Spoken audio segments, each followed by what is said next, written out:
સૌને નમસ્કાર, પ્રણામ. સરકારી વિનયન અને વાણિજ્ય કોલેજ રાપરના ગુજરાતી વિભાગ દ્વારા આયોજિત પ્રશિષ્ટ કૃતિ પરિચય શ્રેણીનો આજે 109મો મણકો છે.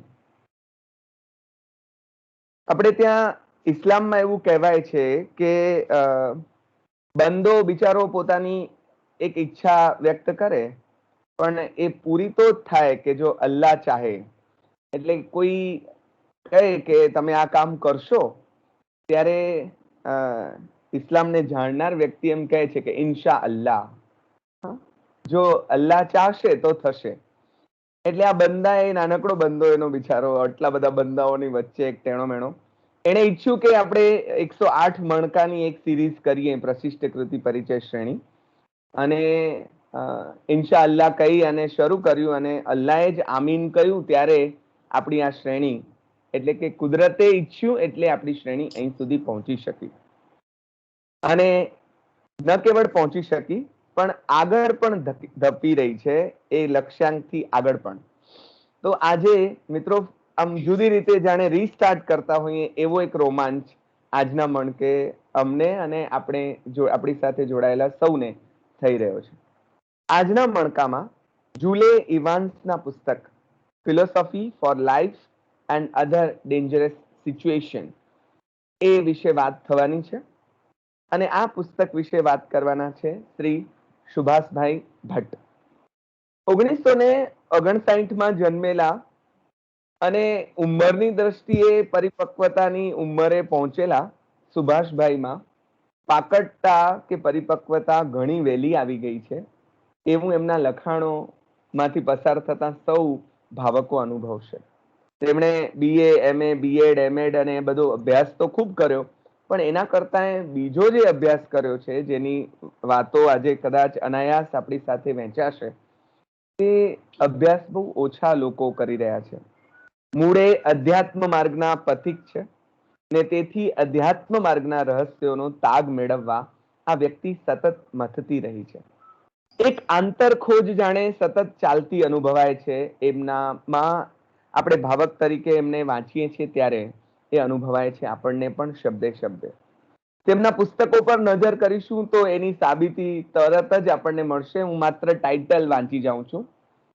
દિશા આંતર ખોજની, વિદ્યાભ્યાસ, ધ્યાન અને યોગની સહયાત્રા, અથ આત્મજિજ્ઞાસા, ખોજ અનહદની, જ્યોતિષ વિદ્યા, પ્રેમ મૈત્રી પ્રાર્થના, એક વેદી એક યજ્ઞ, તંત્ર વિદ્યા, ટાગોરની જીવન સાધના, ગીબરના પ્રેમપત્રો, સંબંધ સાધના પર્વ, ધર્મ અને અધ્યાત્મ, અનહદ બાની. આપણે એમને અનહદ બાનીના લેખક તરીકે તો ઓળખીએ જ છીએ.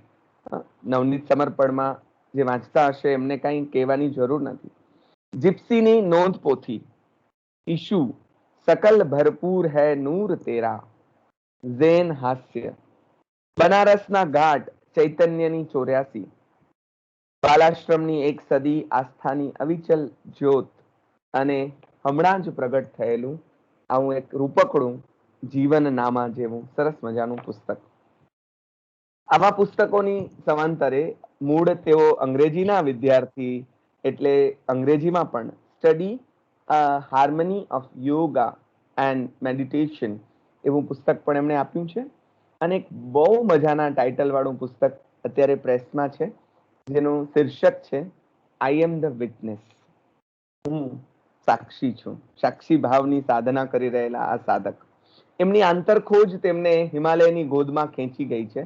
તો તેમનો અભ્યાસ તેમને ભારતીય અને પાશ્ચાત્ય સંસ્કૃતિ અને ધર્મના ઊંડાણમાં લઈ ગયો છે. યોગ, ધ્યાન અને સાધનામાં તેમને વિશેષ રુચિ છે, અને તેઓ માને છે કે એના થકી વ્યક્તિના ઘણા પ્રશ્નો ઉકલી શકે. મૂળે તેઓ રહસ્ય માર્ગના પથિક છે. એમની રુચિ એ જ પ્રકારની છે જે તમને પુસ્તકોના નામ પરથી ખ્યાલ આવી હશે. અને નખશિખ શિક્ષક, શાળાના બાળકોમાં યોગ, પર્યાવરણ, આંતર વિકાસ આ બધું કેળવાય, આ બધા પ્રત્યેની રુચિ કેળવાય એ માટેના પ્રયત્નો છેલ્લા 37 વર્ષથી તેઓ કરી રહ્યા છે. બહુ ઓછું બોલનાર ને વધુ કામ કરનાર. વિનોબાજીનું એક પુસ્તક છે મહાગુહામાં પ્રવેશ. હા, અધ્યાત્મની આવી ગુફામાં જે પ્રવેશી જાય તે માંડ માંડ બહાર નીકળે. આજે તે બહાર નીકળ્યા છે ને બહાર આવ્યા છે તેનું એક કારણ મહેન્દ્રસિંહભાઈ સાથેની તેમની મૈત્રી છે અને આપણા સૌ માટેનો તેમનો પ્રેમ છે. તો મિત્રો, આપણે આવા એક આંતર ખોજના યાત્રીને આવકારીએ છીએ, વંદીએ છીએ, પ્રણામ પાઠવીએ છીએ અને ખૂબ આનંદ સાથે એમને વિનંતી કરીએ છીએ કે અમને જરાક આ જીવનની ગુરુ ચાવી, ફિલોસોફી ફોર લાઈફ જરાક સમજાવો તો ખરા સાહેબ. સુભાષભાઈ, પધારો.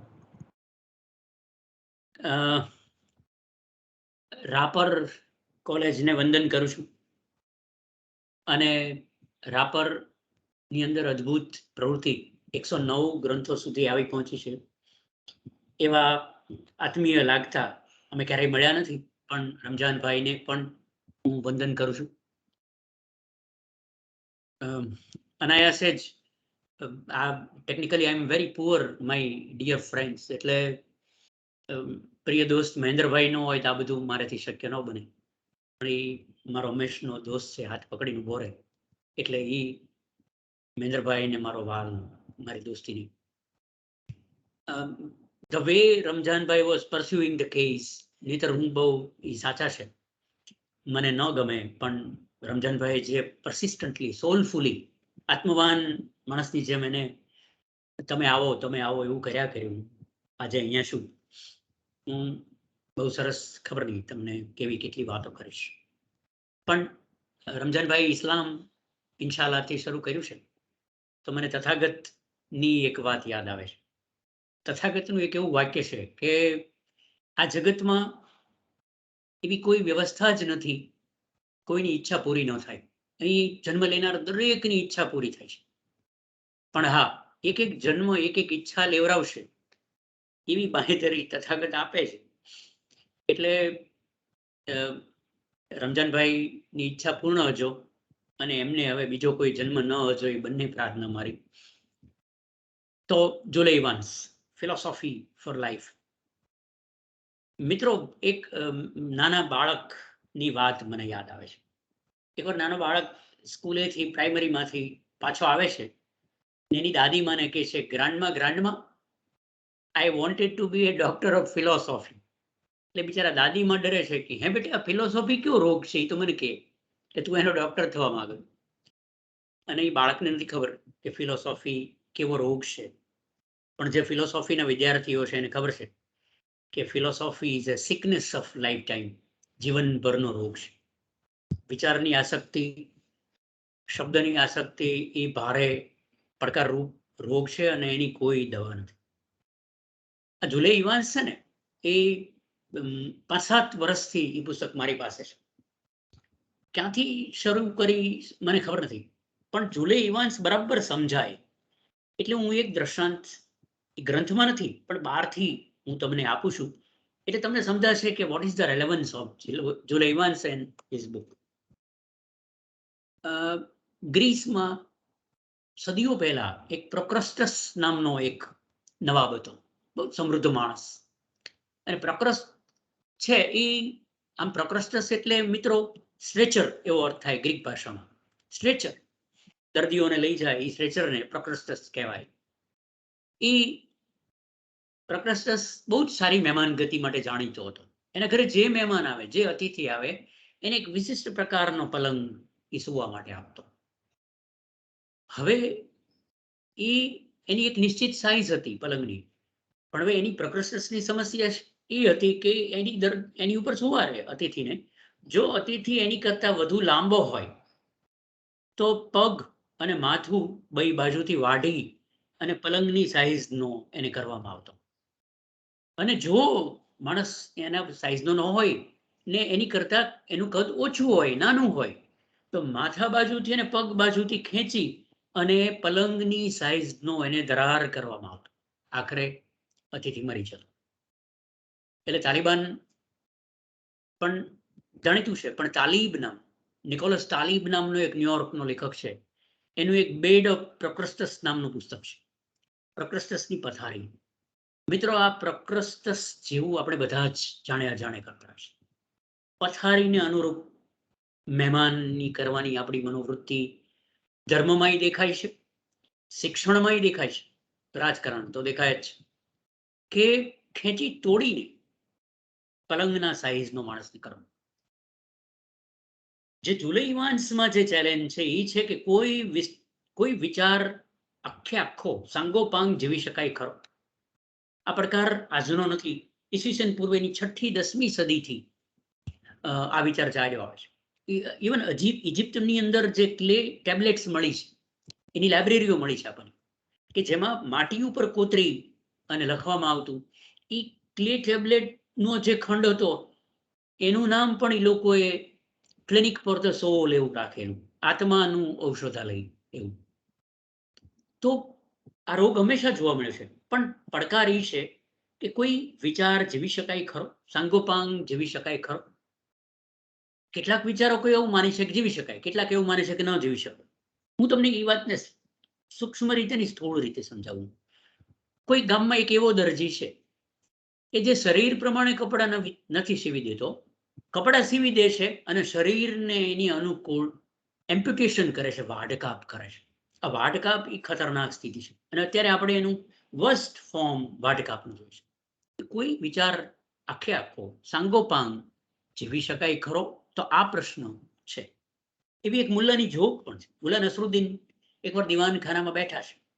ત્યાં એક સાવ જજાણ્યું દેખાતું પંખી એના દીવાનખાનામાં આવીને બેસે છે.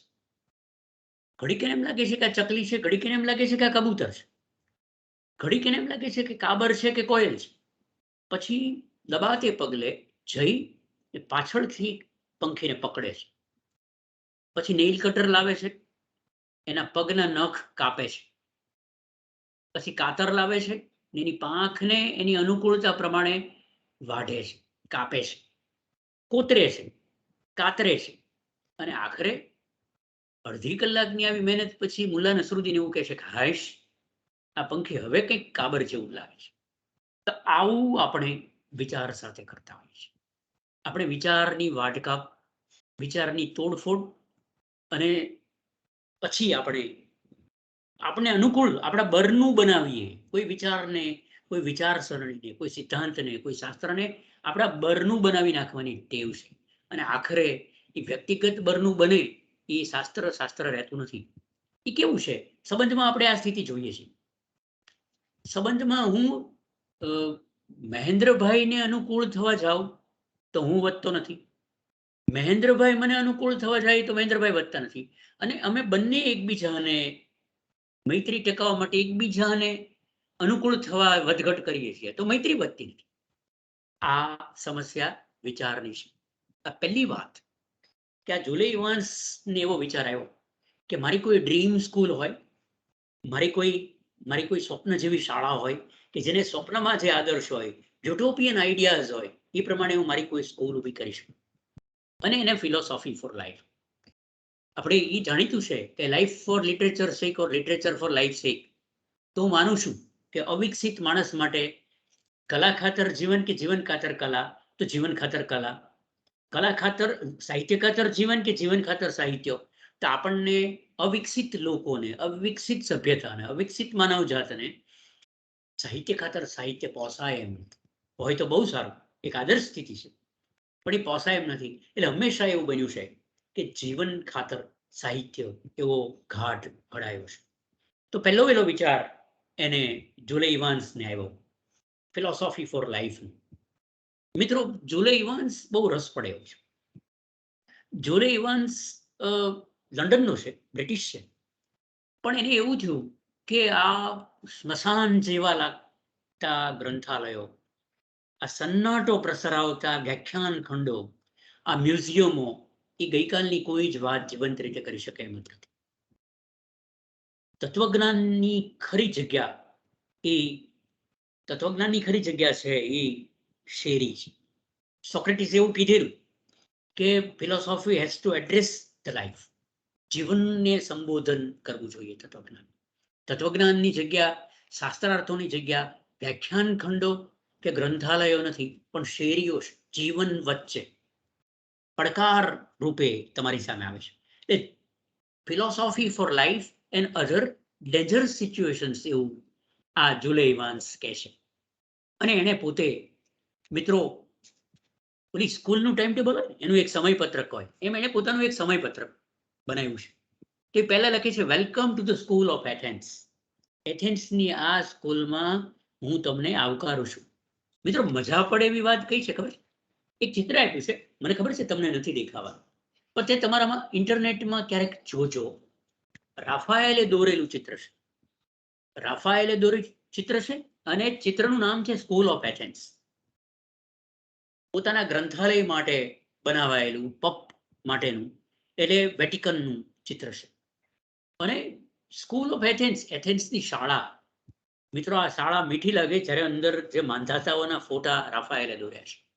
એમાં સોક્રેટિસ છે, એરિસ્ટોટલ છે, પ્લેટો છે, પાયથાગોરસ છે, હેરાક્લિતુ છે અથવા હેરાક્લિટસ છે, પછી એપિક્યુરિયન્સ એટલે એપિક્યુરસ, અને એવી પર્શિયાના કેટલાક તત્વજ્ઞાનીઓ, કેટલાક રોમના, કેટલાક ગ્રીસના, અને 500-800-1000 વર્ષના સ્પાનને આવરી લે એવા બધા જ તત્વચિંતકોની મોટી સ્કૂલ, એટલે કે વિદ્યાર્થી સ્વરૂપે આ બધા આમાં દોરાયેલા છે. It's very interesting picture. Please તમે આજે અનુકૂળતાએ જોજો.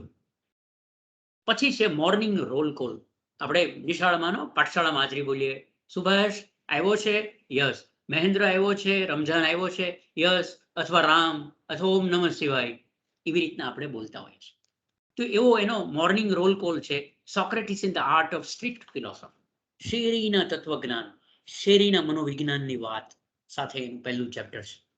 પછી મોર્નિંગ સેશન એટલે રિસેસ પહેલાના પીરિયડો, રિસેસ પછીના પીરિયડો, અને છેલ્લે કો કરિકલમ એક્ટિવિટીઝ એટલે સહઅભ્યાસક પ્રવૃત્તિઓ. તેની મોર્નિંગ સેશન મિત્રો કેવી છે ખબર છે? વોરિયર્સ ઓફ વર્ચ્યુ, સદગુણો માટે લડનાર તત્વજ્ઞાનીઓ. તો એપિક્ટેટસ છે, and the art of maintaining control, સંયમ અનુશાસનની વાત એપિક્ટેટસ કરે છે. પછી Musonius, Rufus and the art of field work. પછી ત્રીજો પીરિયડ છે Seneca and the art of managing expectations, અપેક્ષાઓનું સંયમન, નિયમન, અનુશીલન, પરિશીલન કઈ રીતે કરવું. એવા 3 પીરિયડ છે મોર્નિંગ સેશનમાં. પછી ધેર ઇઝ લંચ. મિત્રો લંચ કોની સાથે છે ખબર છે તમને? લંચ છે એપિક્યુરસ સાથે. ખાઈ પીને મજા કરો. આપણે ત્યાં ચાર્વાક નામનો એક તત્વજ્ઞાની થઈ, ઈટ ડ્રિંક એન્ડ બી મેરી, ખાઈ પીને મજા કરો, એવું આપણે કીધું. આપણે વાચસ્પતિ, બૃહસ્પતિ એવી એક ધારા હતી કે જે આવું જ ખાઈ પીને મજા કરો એનું તત્વજ્ઞાન, કે જે આત્મામાં નથી સ્વીકારતા. ને એ ચાર્વાક અને એપિક્યુરસ છે એ પિતરાઈ ભાઈઓ છે એવું તમને લાગે. તો લંચ ટાઈમ છે, લેસન છે. Epicurus and the art of savouring the moment. મિત્રો અન્નનો સ્વાદ નહીં, પળનો સ્વાદની વાત એપિક્યુરસ કરે છે, કે ખરેખર સ્વાદિષ્ટ વસ્તુ તો પળ છે. અને તત્વજ્ઞાનની મજા શું છે ખબર? કમનસીબે આપણે બધા એવું કરીએ છીએ કે કોઈ મને આવીને પૂછે કે સત્યની વ્યાખ્યા શું છે, એટલે તરત હું સોક્રેટિસ કોટ કરીશ, ગાંધીજી કરીશ, હરિશ્ચંદ્ર કરીશ, અને હું એનો જવાબ આપીશ. કોઈ મને પૂછે કે સત્ય, તો સત્ય મારી પાસે એની કોઈ વ્યાખ્યા નથી. As if I am borrowing my definitions from the Socrates. તો આ જે છે, અને જીવનની મજા એ છે કે જીવન તો આ પળમાં છે, અહીં અત્યારે આ પળે મારી સામે ઊભી રહેલી ક્ષણ છે, પળ છે, એ મારું જીવન છે. જીવન જ્યારે જ્યારે પડકાર કરે છે ત્યારે આપણે આપણા જવાબો છે એ ગઈકાલમાંથી, આપણી સ્મૃતિમાંથી, આપણા શાસ્ત્રોમાંથી, આપણા સ્મરણમાંથી લાવીએ છીએ. એટલે કોઈકે જીવનમાંથી, કોઈકના જીવનમાં જીવાયેલા જવાબો છે એ મારા જીવનમાં હું એને એપ્લાય કરું છું, which is not the correct method to live. જીવવાની આ કોઈ અદ્ભુત શૈલી નથી, કારણ કે કોકે જીવાયેલા જીવનમાંથી મળેલો જવાબ એ મારી પળમાં કઈ રીતે ઉપયોગી થાય? No, that's not. એટલે એ એક પીરિયડ છે, the long period of the lunch is there with Epicurus. એ પીરિયડ એપિક્યુરસ સાથે છે, બરાબર છે. પછી અર્લી આફ્ટરનૂન, લંચ પછી 1:30 વાગ્યાનું આપણી પ્રાધ્યાપકોની શિબિરોનો સમય હોય ને, મિસ્ટિક્સ એન્ડ સ્કેપ્ટિક્સ, એમાં રહસ્યવાદીઓ પણ છે અને સ્કેપ્ટિક્સ પણ છે, એ સંશયવાદીઓ પણ છે. અને એમાં છે હેરાક્લિટસ, જે ડાઉટ કરે છે કે you cannot step in the same river. બરાબર? હેરાક્લિટસ એવું કીધું, સિદ્ધાંત આપ્યો કે એક નદીમાં તમે 2 વાર પગ મૂકી શકતા નથી. તો એ હેરાક્લિટસ છે and the art of cosmic contemplation. પછી પાયથાગોરસ છે જે જ્યોમેટ્રી અને મ્યુઝિકનો માસ્ટર હતો. એ એમ જ કહેતો કે આ બ્રહ્માંડ છે એ સિમ્ફની છે અને એનું મેથેમેટિકલ કમ્પોઝિશન છે એ એનું મ્યુઝિકલ કમ્પોઝિશન પણ છે. એટલે હાર્મની, કેઓસ અને કોસ્મોસ ને એ બધા જબરદસ્ત મોટા શાસ્ત્રો રચી નાખતા શબ્દો છે એ પાયથાગોરસ સ્કૂલના શબ્દો છે. અને આર્ટ ઓફ મેમોરાઇઝેશન એન્ડ ઇન્કેન્ટેશન્સ. પછી સ્કેપ્ટિક્સ આવે છે, આર્ટ ઓફ કલ્ટિવેટિંગ ડાઉટ, સંશય કઈ રીતે કેળવવો. મિત્રો, સંશય વિશે બહુ રસપ્રદ એવી વાત છે. બરાબર જોજો, આ કોઈ હું શબ્દોની રમત નથી કરતો, પણ તમને રસ પડશે કે ઘણા લોકો એમ કહે છે કે હું 100% સંશયવાદી છું, હું દરેક વસ્તુ ઉપર શંકા કરું છું. I doubt, I doubt, I doubt.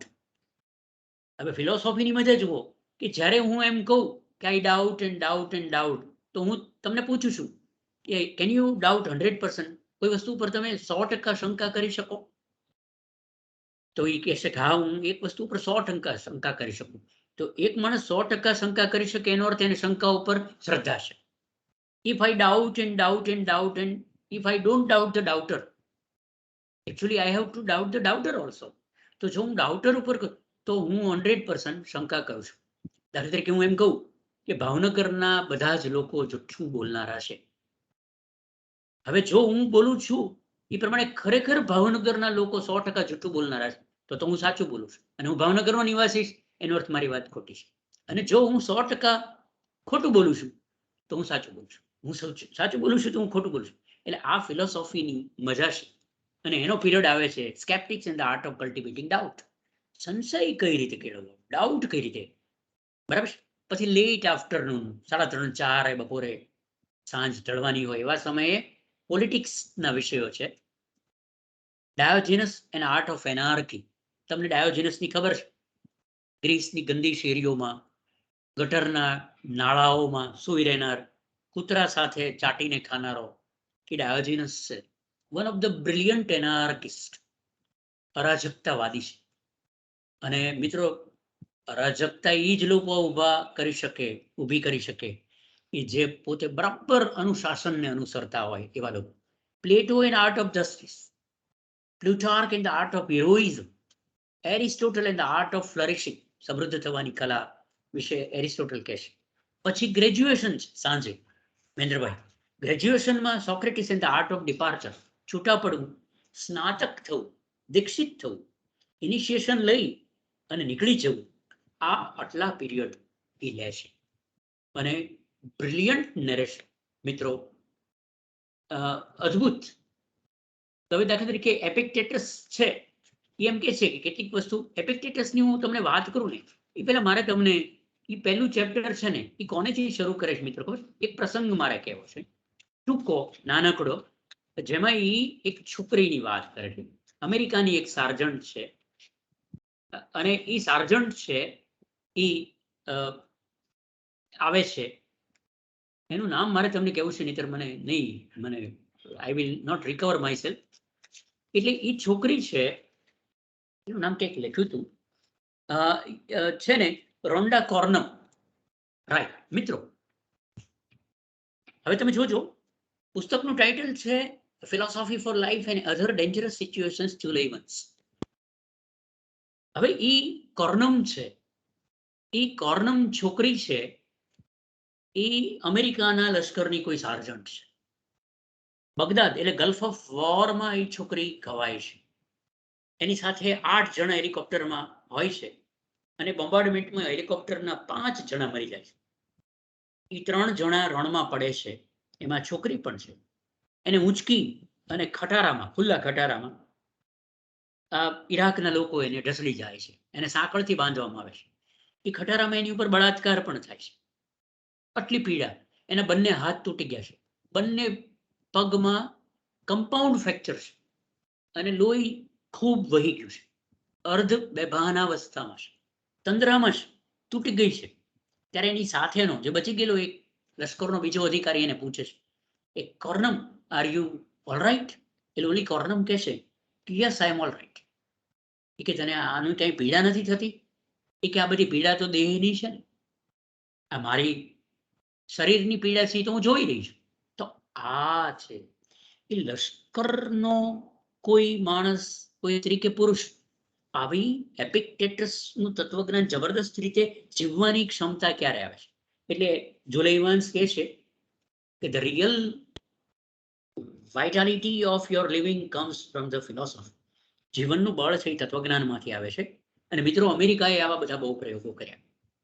ગલ્ફની વોરમાં જે મોકલ્યા હતા એ લોકોને એપિક્ટેટસના ડિપ્લોમા કોર્સિસ કરાવ્યા, અને એમાંથી જુલે ઇવાન્સને વિચાર આવ્યો કે આ તત્વજ્ઞાન છે એટલે વિચાર ખાતર જીવન કે જીવન ખાતર વિચાર. હવે આપણને બરાબર ખબર છે કે નકશો એ યાત્રા નથી. કોઈ માણસ તમે એવો જોયો કે સારા રેસ્ટોરન્ટમાં જાય અને 100-125 આઈટમોનું મેનુ વાંચીને પાછો આવી જાય કે ઓહો brilliant restaurant because the menu is very rich? ના, એવું નથી કરતું. એટલે મેનુથી રાજી ન થઈ જવું જોઈએ. એટલે તત્વજ્ઞાનથી રાજી માત્ર થવાનું નથી. તત્વજ્ઞાન જ્યારે it becomes your way of living, તત્વજ્ઞાન જ્યારે જીવવાનું બળ બને, મારા જીવનના ઉકેલો મારા તત્વજ્ઞાનમાંથી આવે અને મારા તત્વજ્ઞાનના વિચારો. એટલે દાખલા તરીકે હું તમને બીજી રીતે કહું કે સફરજનનો એક વિશ્વકોશ હોય તો સફરજનનો વિશ્વકોષ 50,000 પાનાનો હોય અને તમે એ વાંચો, એ રીત સારી છે કે એક સફરજન ચાખી લો એ રીત સારી છે? એક સફરજન ચાખી લેવું. જુલે ઇવાન્સ એવું કહે છે કે તત્વજ્ઞાનનું ખરું સ્થાન જીવન છે. અબ્રાહમ મેસ્લોનું એક અદ્ભુત વાક્ય છે મિત્રો. અબ્રાહમ મેસ્લોએ કીધું કે they are unfortunate people who are provided with a hammer and a nail. જે માણસને જીવન જીવવા માટે સાધન તરીકે હથોડો અને ખીલ્લી મળે છે એ કમનસીબ છે. કારણ કે એ હથોડો મળશે ને એટલે જ્યાં ને ત્યાં ખીલ્લી મારવા સિવાયનું કોઈ કામ ઈ કરવાનું નથી. એટલે જેને માત્ર બુદ્ધિ મળે ને જીવન ન મળે, જેને માત્ર મન મળે ને હૃદય ન મળે, જેને માત્ર શાસ્ત્રો મળે પણ શાસ્ત્રોનો વિસ્તાર કહેવાય એવું જીવન ન મળે, એ કમનસીબ છે. એટલે અબ્રાહમ મેસ્લોની વાત એ રીતે સાચી છે. શબ્દ ખંખેરાઈ જાય, બધું જ પૂરું થઈ જાય. એટલે બધા જ પુસ્તકો બગલ થેલામાં, મારી મોટા ગ્રંથાલયમાં, મારી માને હું ઘણી વાર કહું કે હું મરી જાઉં ત્યારે લાકડાની જરૂર ન પડે, પુસ્તકો કાફી છે. એટલા બધા પુસ્તકો હોય અને હું હિમાલય માટે નીકળું અને દિલ્હી લેહની ફ્લાઇટ હું ચૂકી જાઉં અથવા દિલ્હી લેહની ફ્લાઇટ કેન્સલ થાય અને એરપોર્ટ ઉપર મારે 8 કલાક રહેવાનું આવે અને હું ધારતો હોઉં એ જંગલમાં પહોંચું અને જંગલમાં મારા ધાર્યા પ્રમાણે મને વાહન મળે નહીં અને વરસતા વરસાદમાં 18 કિલોમીટર હું ચાલીને પાછો આવું, ત્યારે બધા જ ગ્રંથો તો મારા ઘરમાં રહી ગયા છે. બધા ગ્રંથો છે એ મારી લાઇબ્રેરીમાં છે, મારા શાસ્ત્રો મારી સ્મૃતિમાં છે, મારી સામે જે આવીને ઊભું છે એ જીવન છે. એટલે જુલે ઇવાન્સ સાચો છે. અને બીજું અંગત રીતે મને મિત્રો એવું પણ લાગ્યું છે કે માત્ર વિચાર એ મૃત ગર્ભ જેવા છે. પ્રસૂતા સ્ત્રી હોય તો પ્રસૂતા સ્ત્રીની અંદર કોઈ કારણોસર બાળક અંદર પેટમાં જ મરી જાય તો ડોક્ટર કેવું કહે છે, ગાયનેકોલોજીસ્ટ એમ કે તત્કાલ સર્જરી કરીને આ મૃત બાળકને બહાર કાઢવું પડશે. જો આ મૃત બાળકને બહાર નહીં કાઢીએ તો આ સ્ત્રી મરી જશે, આ માં મરી જશે. એટલે સર્જરી કરીને બહાર કાઢવું. મિત્રો, જે વિચારો જીવાતા નથી એ પ્રસૂતા સ્ત્રીના ઝેરી મૃત ગર્ભ જેટલો જ ઝેરી વિચાર પણ છે. એવું જુલે ઇવાન્સ આપણને સરસ રીતે સમજાવે છે. અને આપણે રીતે ઉપનિષદમાં આપણે સમીજ પાણી લઈ અને આવતો છોકરો કે છે મને દીક્ષિત કરો, એટલે ગુરુ એમ કહેશે ઉપનિષદમાં કે આ 400 ગાય છે એની 1000 ગાય કરી નાખ તો હું તને દીક્ષિત કરું. હવે આ પડકાર છે કે 400 ગાયની 1000 ગાય થાય ક્યારે? It will take long time, probably decades, દાયકાઓ થાય. હવે એ દાયકા દરમિયાન એ વનસ્પતિ, વૃક્ષો, એ જંગલો, એ ઘાસ, એ નદી, એ ગ્રીષ્મ, એ વર્ષા ઋતુ, આસપાસમાં રહેતા આદિવાસીઓ, આ બધા સાથેનું ડાયનામિક ઇન્ટરેક્શન તો એની દીક્ષા છે. It is the real initiation. ખરી દીક્ષા છે એ આ છે. એટલે જુલે ઇવાન્સ સતત દરેક ચેપ્ટરમાં માત્ર એટલું જ, આ બધા જ જે તત્વજ્ઞાનીઓ છે ઈસવીસન પૂર્વે 6ઠી સદી પહેલાના પણ છે. પાયથાગોરસ છે જેને ફિલોસોફર શબ્દ પોતે આપ્યો ઈસવીસન પૂર્વની 6ઠી સદી. બરાબર. તમે જુઓ મિત્રો, એ જબરી પળ હતી કે જેમાં ચીનમાં લાઓત્ઝ અને કોન્ફ્યુશિયસ છે, ઈરાનમાં ઝરથુસ્ત્ર છે, ને અહીંયા તથાગત છે ને મહાવીર છે. As if all are trying to find out the meaning of life. તો આ જીવનને અર્થપૂર્ણ બનાવવું કે અર્થપૂર્ણ જીવન જીવવું. એટલે એકવાર આઈન્સ્ટાઈન એરપોર્ટ ઉપર ઉતર્યા ત્યારે કોઈ પત્રકારે પૂછ્યું આઈન્સ્ટાઈન કે is there a purpose of life, is there a meaning of life? એટલે આઈન્સ્ટાઈને એવું કીધું કે no my friend, life has no meaning, life has no purpose. પછી એને એવું લાગ્યું ફિઝિસિસ્ટને કે આ પત્રકાર બહુ જ હતાશ થયો છે કે આવા સરસ મજાના જીવનનો કોઈ અર્થ નથી. એટલે આઈન્સ્ટાઈન એને ખભે હાથ મૂકીને કહે છે કે my dear friend, apparently life has no purpose, life has no meaning, but you can give the meaning to it. And philosophy is a way to find out the meaningful life and meaning of life. આ બંને અર્થપૂર્ણ જીવન પણ મળે છે અને જીવનનો અર્થ પણ મળી જાય છે. એટલે કરવાનું છે શું? મને અંગત રીતે જુલાઈ ઇવેન્ટ્સ વાંચ્યા પછી એવું લાગ્યું કે બે તટ છે આપણી સામે, એક જીવનનો તટ છે અને એક વિચારોનો અને શબ્દોનો તટ છે. જીવનના ઉજાસમાં શબ્દો તપાસવાના છે, શબ્દોના ઉજાસમાં જીવન જીવવાનું છે. આ બંને તટ ઉપરથી આ કામ કર. જીવન નામનું એક વહેણ સડસડાટ વચ્ચે થઈ જાય. તો હું શબ્દોના તટ ઉપરથી પણ વહેણને જોઉં, જીવનના તટ ઉપરથી પણ જોઉં, અને ક્યારેક વહેણમાં ઉતરી અને આ તટે શબ્દો અને વિચારો છે ને આ તટે જીવન છે, એમ વચ્ચે પણ હું જોઈ શકું. તો આ એની વાત એ આપણને કરે છે. આપણે ત્યાં મિત્રો આવા પ્રયોગો થયા છે એવું નથી. રાધર જીવન સાથે વિચારને અને શબ્દને જોડવાના પ્રયોગો આપણા પણ ઈસવીસન પૂર્વે 6ઠી સદીના 2,500-3,000 વર્ષ પૂર્વેના જ. પણ આપણે આધુનિક પ્રયોગો જો આપણી નજર સામે, મેં કઈ ઉપનિષદના ઋષિઓના આશ્રમો જોયા નથી, પણ મેં શાંતિ નિકેતન તો જોયું છે, મેં લોકભારતી તો જોયું છે. તો આ શાંતિ નિકેતનો, લોકભારતીઓ છે, અથવા આ અહીંયા ભાવનગરમાં શિશુ વિહાર છે, તો જે જીવનના પ્રયોગો છે એ દરેક સંસ્થાએ પોતાની રીતે કર્યા છે. પણ આ લોકોએ જે કર્યા, મિત્રો જુલે એવન્સ કેટલીક રસપ્રદ વાત કરે છે. એક નામ મારે કહેવું છે. માર્ક સોતેત નામનો એક ફ્રેન્ચ પ્રાધ્યાપક હતો. મિત્રો બરાબર સાંભળતો, અને ફ્રાન્સમાં તત્વજ્ઞાન ભણાવતો. પછી એને બહુ સ્ટ્રોંગલી એવું થયું કે યાર આ તો philosophy has no place in the class. તત્વજ્ઞાનની કોઈ જગ્યા જ નથી વ્યાખ્યાન ખંડોમાં, વર્ગખંડોમાં. અને એણે ફ્રાન્સમાં ફિલોસોફિક કાફે શરૂ કર્યા. અને હું વાત કરું છું તમને 90ના દાયકાની, 90-92 વચ્ચે મને એમ છે આ સોતેતના પ્રયોગો શરૂ છે. ફિલોસોફિક કાફે, કોઈ રેસ્ટોરાંમાં જાય, 5-7 મિત્રોને કોઈ ગમતા પુસ્તકની વાત કરે, અને પછી એમ કે આવતી વખતે આપણે મહેન્દ્રભાઈના હોટલે જઈને વાતો કરશું.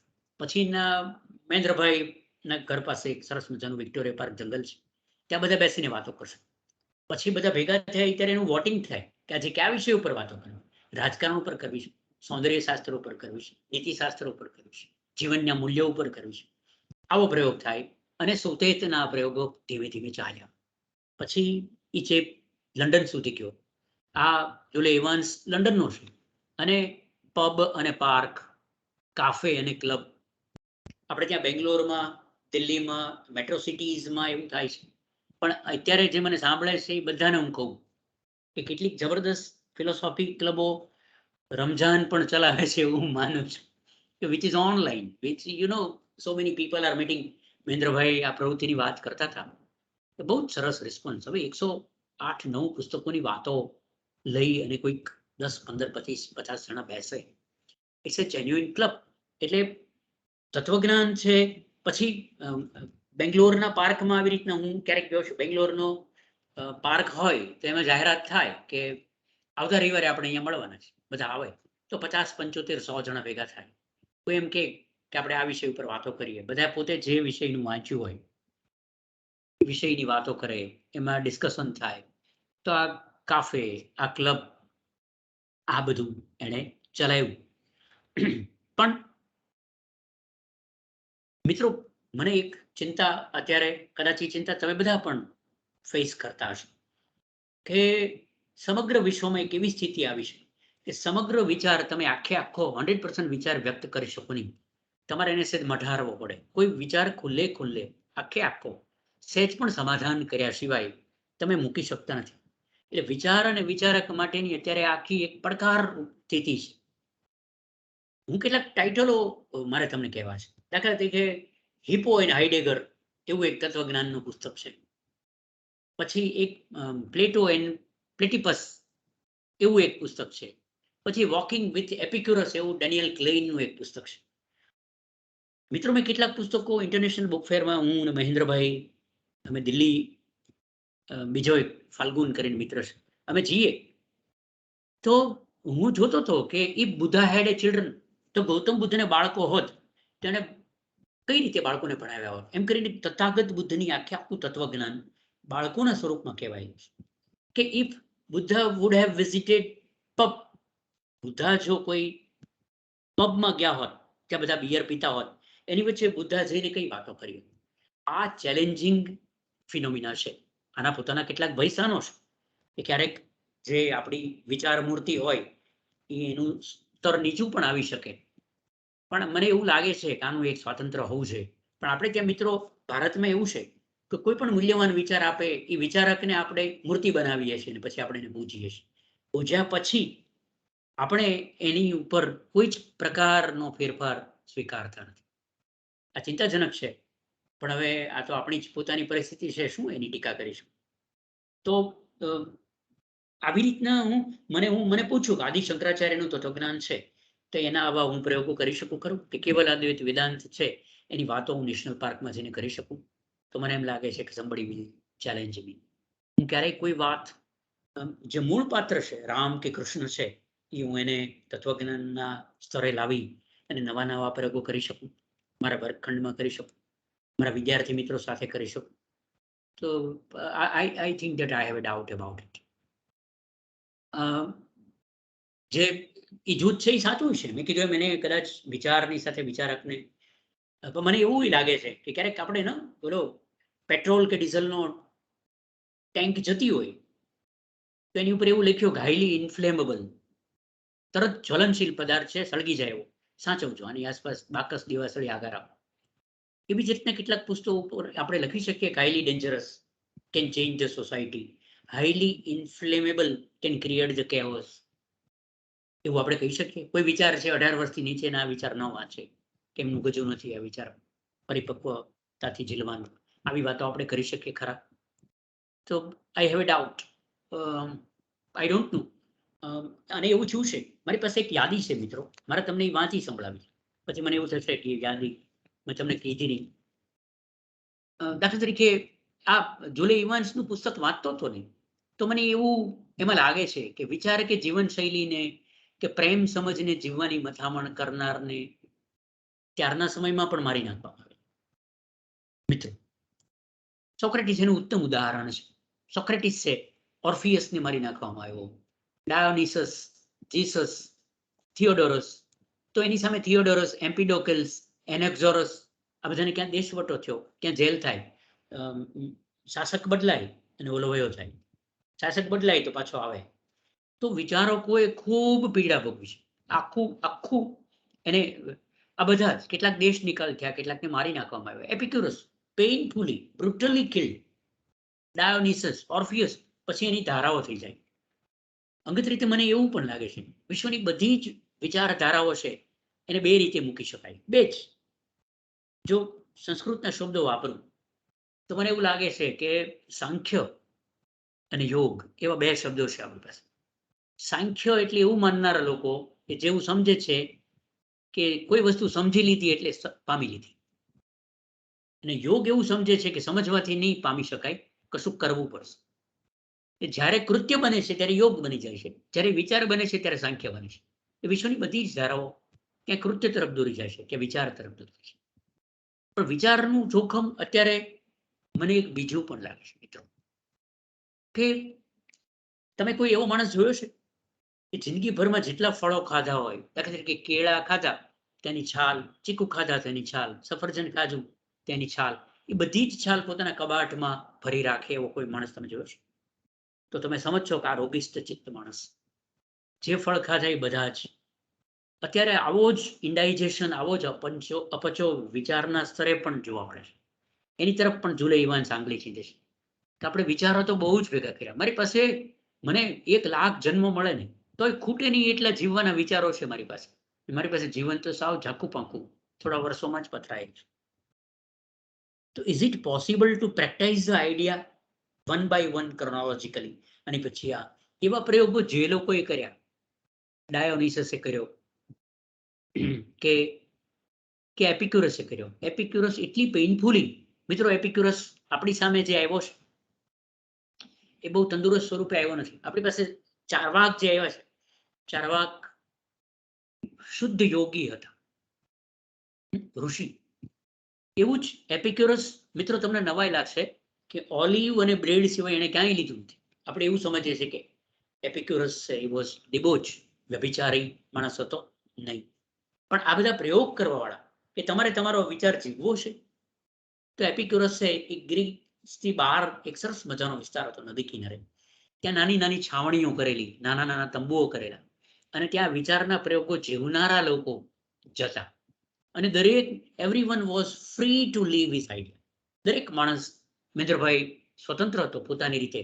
મહેન્દ્રભાઈને છે એ સોક્રેટિસના પ્રયોગ કરવા છે, મહેન્દ્રભાઈને છે એ ગાંધીના પ્રયોગ કરવા છે, સુભાષને વિનોબાજીના પ્રયોગ કરવા છે, કોઈકને મધર ટેરેસાના પ્રયોગો કરવા છે. તો જેની પાસે જે વિચાર હતો એ જીવવાની હતા.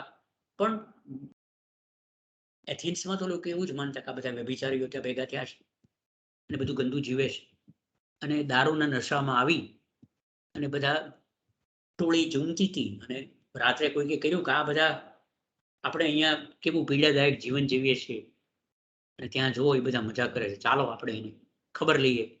એમ કરીને એથેન્સનું એક મોટું જબરું ટોળું ત્યાં જાય છે અને બ્રુટલી, મર્સિલેસલી, રૂથલેસલી વિચારોને મારવાના નામે, વિચારકોને પ્રયોગ ખત્મ કરવાના નામે પ્રયોગકર્તાઓને મારી નાખવામાં આવે છે. And it happens everywhere. It happens everywhere. It is irrespective. માત્ર ભારતમાં બને છે કે માત્ર ઇસ્લામિક કન્ટ્રીઝમાં? નહીં. It is as such. This is the kind of the human beings. માણસ આવો જ છે. એટલે કેટલાક પ્રયોગોની છૂટછાટો, કેટલીક વિચારોને જીવવાની છૂટછાટો. દાખલા તરીકે અત્યારે એક ટોમ હોચકિન્સન નામનો એક માણસ છે. તો પ્રમાદી કેવા હોય, આળસુ લોકો, આળસનું અધ્યાત્મ જેને કહેવાય, આળસનું અધ્યાત્મ, જે સ્પિરિચ્યુઆલિટી ઓફ આઇડલનેસ, એના પ્રયોગો ટોમ કરે છે. એ ટોમે પોતાની જર્નલો બહાર પાડી છે. જોવા જેવું છે કે idle, if the person is not doing anything physically, તો વોટ હી કેન ડુ. નદીએ પડ્યો માણસ. રાધર મને એક બીજું પુસ્તક રમજાનભાઈ યાદ આવે છે, એન્થની સ્ટોરનું. એન્થની સ્ટોરનું એક એવું પુસ્તક છે, સોલિટ્યુડ નામ, એકાંત. એમાં Anthony Storr is one of the big psychologist across the globe. વિશ્વભરનો સારા મનોવૈજ્ઞાનિકોમાંનો એક એન્થની સ્ટોર છે. તે એન્થની સ્ટોરના સોલિટ્યુડ પુસ્તકમાં એણે એવું કીધું છે કે જે માનવ સભ્યતાથી જે લોકો દૂર રહ્યા, એકાંતમાં જઈને રહ્યા, માનવ સભ્યતા વચ્ચે જીવ્યા જ નહીં, અને માનવ સભ્યતાએ જેમને ભાંડ્યા કર્યા, એવા લોકોએ માનવ સભ્યતાને સૌથી વધુ સમૃદ્ધ વિચાર આપ્યો છે. એટલે human civilisation has been graced with ideas of such people. તો એવો ટોમ હોચકિન્સન છે. એક ટોમસ બેરેટનો પણ મને વિચાર શેર કરવાનો છે. આ જુલે ઇવાન્સ જ કહે છે. મિત્રો, બગદાદનું યુદ્ધ થયું ઈરાક સાથે અમેરિકાનું. તો એક રોબર્ટ બેરેટ કરીને એક મોટો અધિકારી હતો લશ્કરનો, અને ભારે પ્રેમમાં હતો. Thomas Barrett, I am sorry. એણે બગદાદમાં સોક્રેટિસ કાફે ખોલેલા.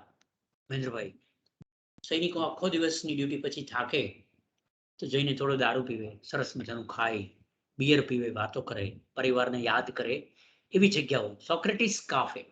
અને ત્યાં એપિક્ટેટસના વિચારો બધા રજૂ થતા. અને સોક્રેટિસ કાફેમાં તાલીમ પામેલા સૈનિકો બગદાદમાં હતા ત્યારે. અને એ સૈનિકોની સંખ્યા, મિત્ર, કેટલી તમે શું માનો છો ખબર? જુલે ઇવાન્સ લખે છે કે there were 14,000 soldiers trained in this.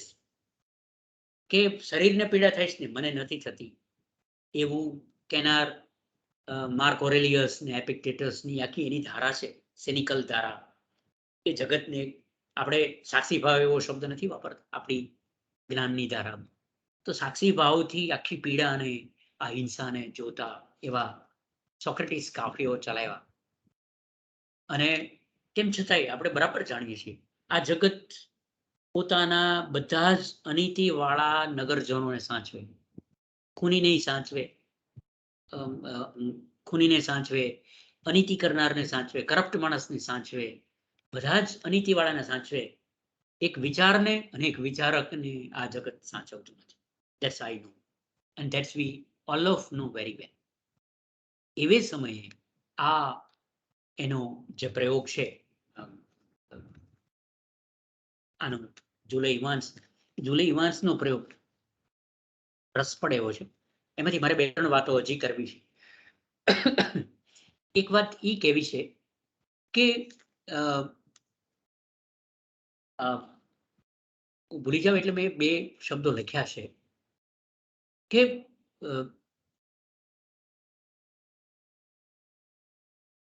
મુલ્લાની એક એવી મજાક છે. Mulla was a Sufi master.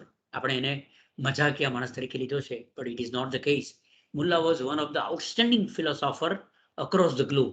વિશ્વની સભ્યતામાં ભાગ્યે જ થાય એવો હસતા હસતા પોતાનું સત્ય, તથ્ય અને તત્વ અને સત્વ કહી દે એવો હતો.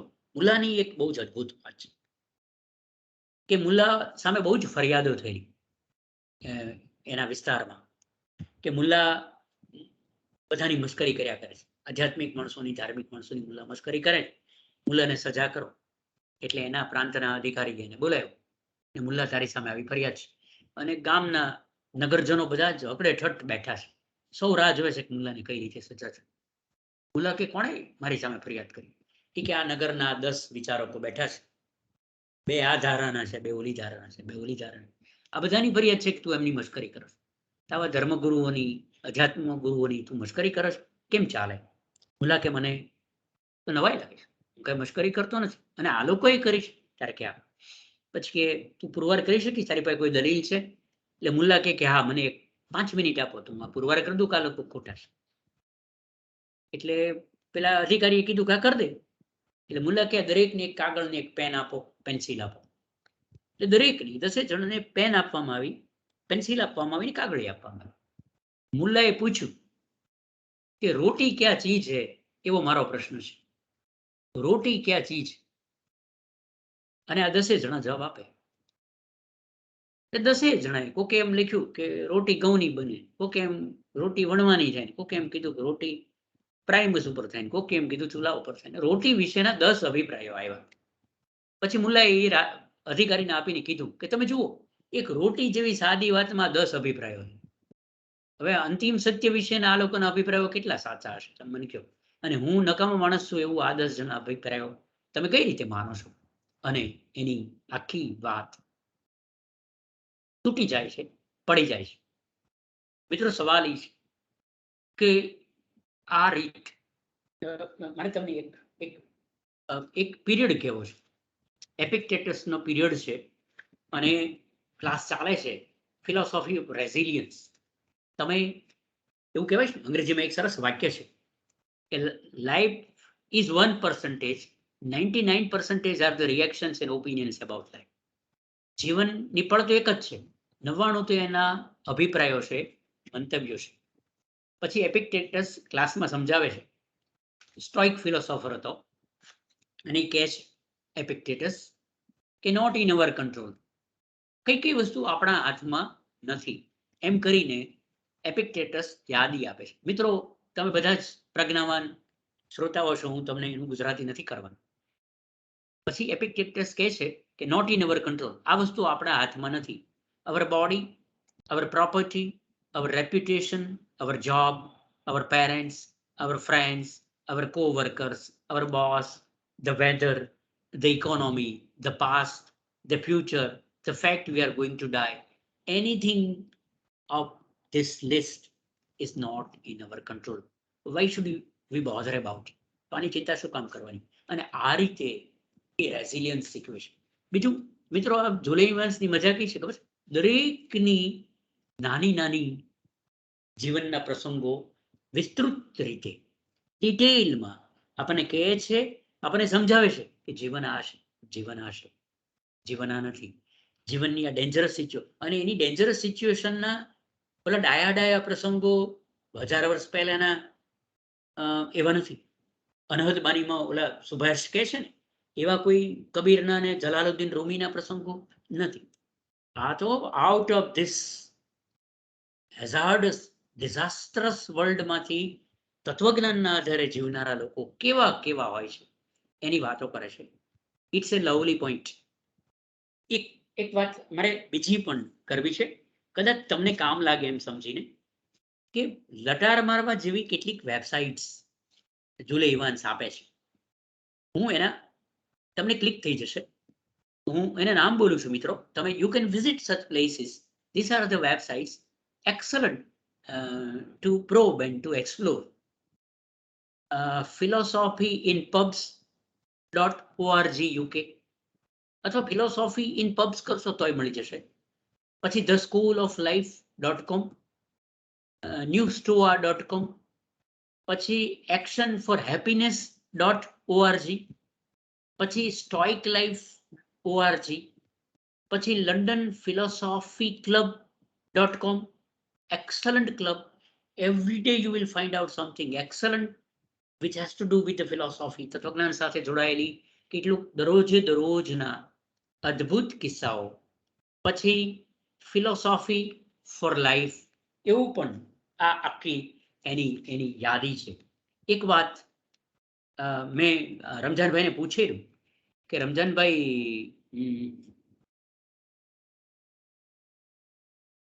પ્રશ્નોત્તરી થશે? મને ખબર નહીં, કોઈ પ્રશ્નોત્તરી નહીં થાય તો હું સમજીશ કે હું અદ્ભુત બોલ્યો છું, કોઈને પ્રશ્નો જ વધ્યા નથી, અને પ્રશ્નો પૂછશો તો મને ગમશે.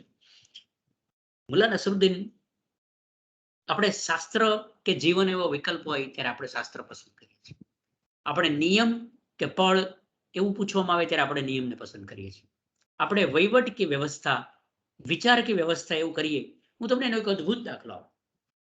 એકવાર હું રામકૃષ્ણ મિશનમાં ગયેલો, મારું પ્લેન મોડું હતું, પછી હું મોડો ઉતર્યો ને પહોંચ્યો ત્યારે લંચ બ્રેક થઈ ગયેલો. એટલે હું પહોંચું અને દરવાજા બંધ થયા. પછી કોઈ સાધુ બેઠેલા રિસેપ્શનમાં, એની સાથે હું વાતો કરતો હતો.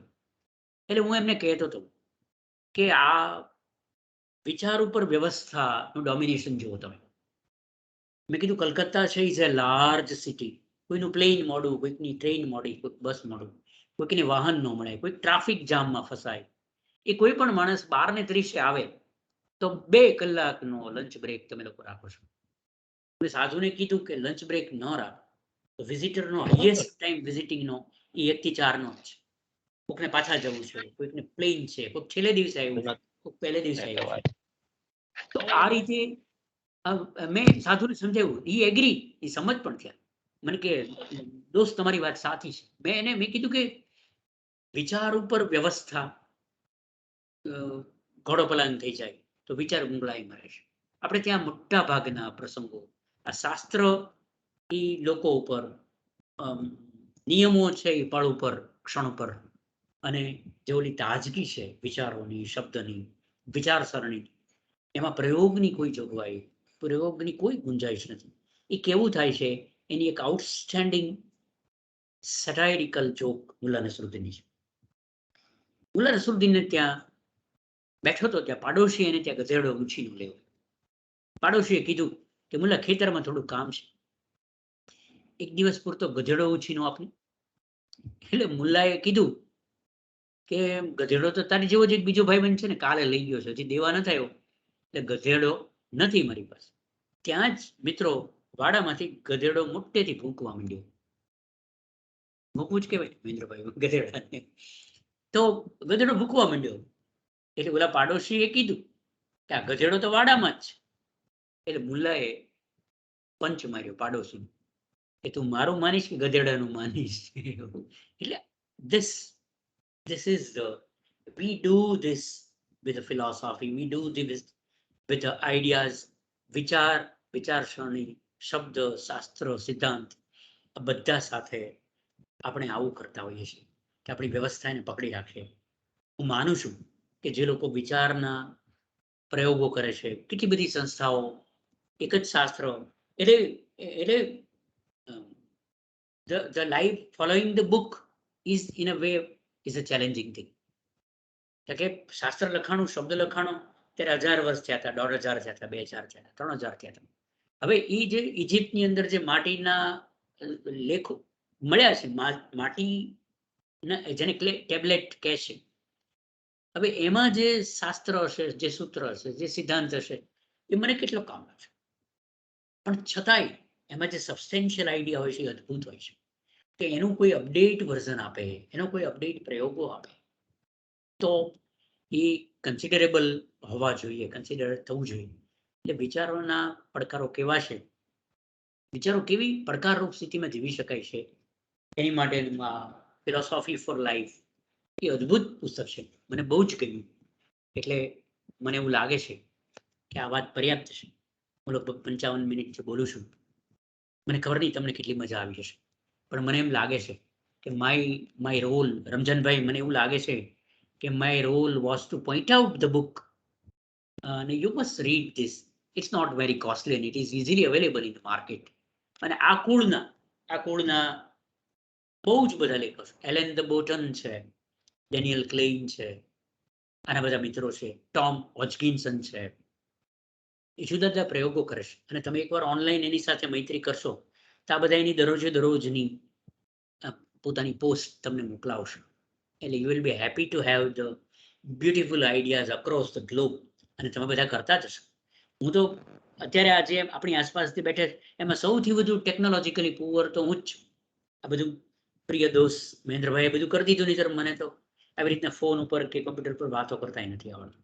But I think that my substantial idea was to give an opportunity to explore the potentiality and possibilities of the ideas.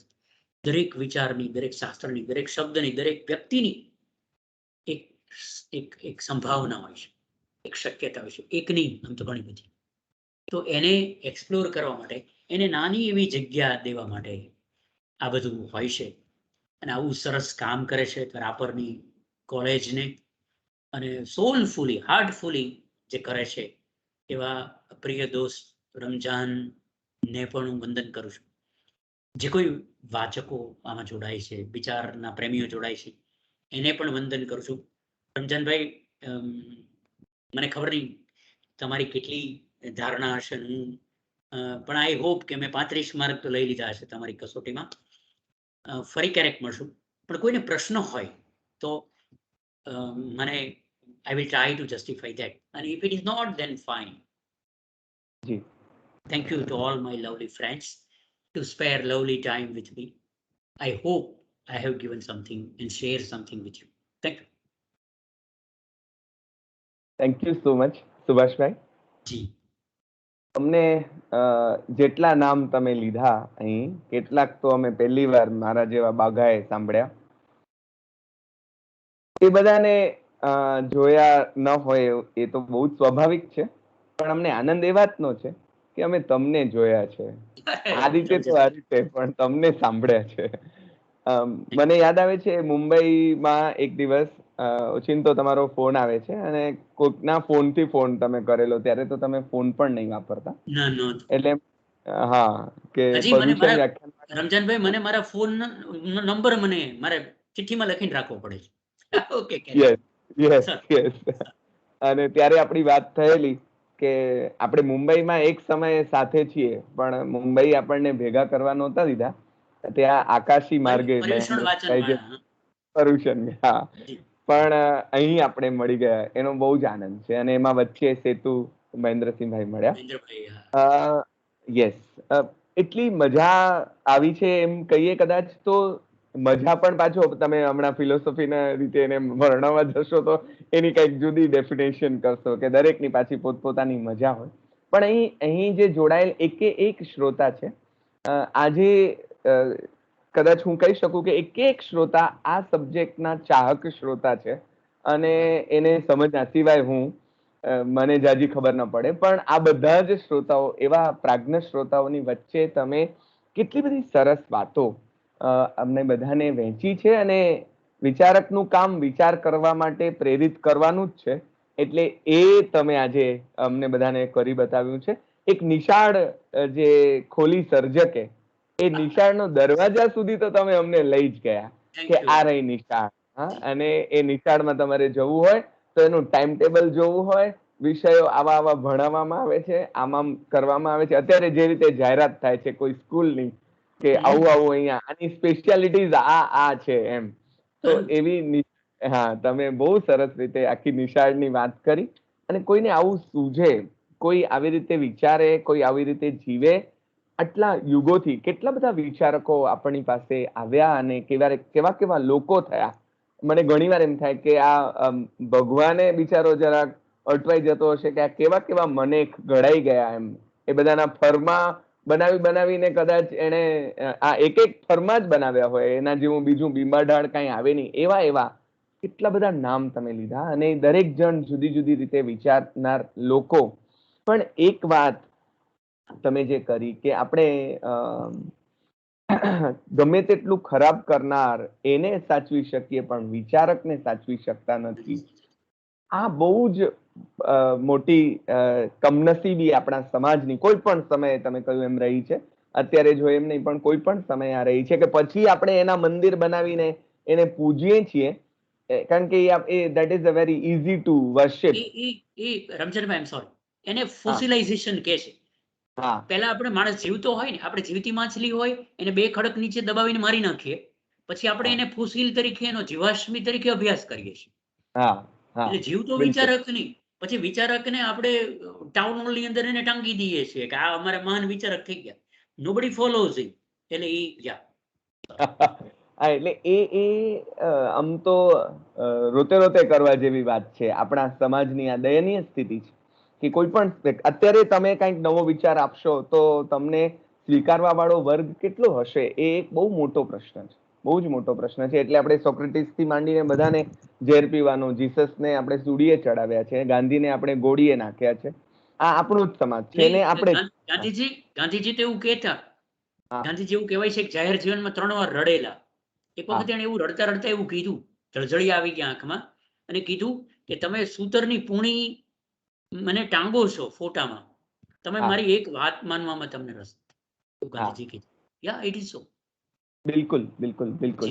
એટલે કોઈ પણ આપણે જેને અવતાર પુરુષો કહીએ છીએ એને આપણે પૂજીએ જ છીએ. ખાલી ફોલો કરવું એ બહુ અઘરું છે, એને અથવા અનુસરવું એ બહુ અઘરું છે. એટલે ઘંટ વગાડીને કે સજદો કરીને કે જુદી જુદી રીતે જે આપણને શીખવાડવામાં આવે છે એ રીતે આપણે એની બંદગી કરીએ છીએ. એવા બ્રહ્મમાં આપણે બધા જીવી રહ્યા છીએ. અને ખરેખર એને સમજીએ તો એ વધારે રાજી થાય કદાચ એકાદ ડગલું કરીએ તો. એટલે તમે બે વાત સરસ કરી કે એક માણસ, એક વર્ગ એવો છે કે જે વિચારીને જ સંતોષ માની લે છે કે ઓ મને બધું સમજાઈ ગયું અને આ તો સમજાઈ ગયું એટલે થઈ ગયું. અને બીજો એક વર્ગ છે, બહુ ઓછો છે, બહુ નાનો વર્ગ છે કે જે એક કરવામાં માને છે. અને ભલે જેટલું થઈ શકે એટલું પણ એ કરવા ટ્રાય કરે છે એમ.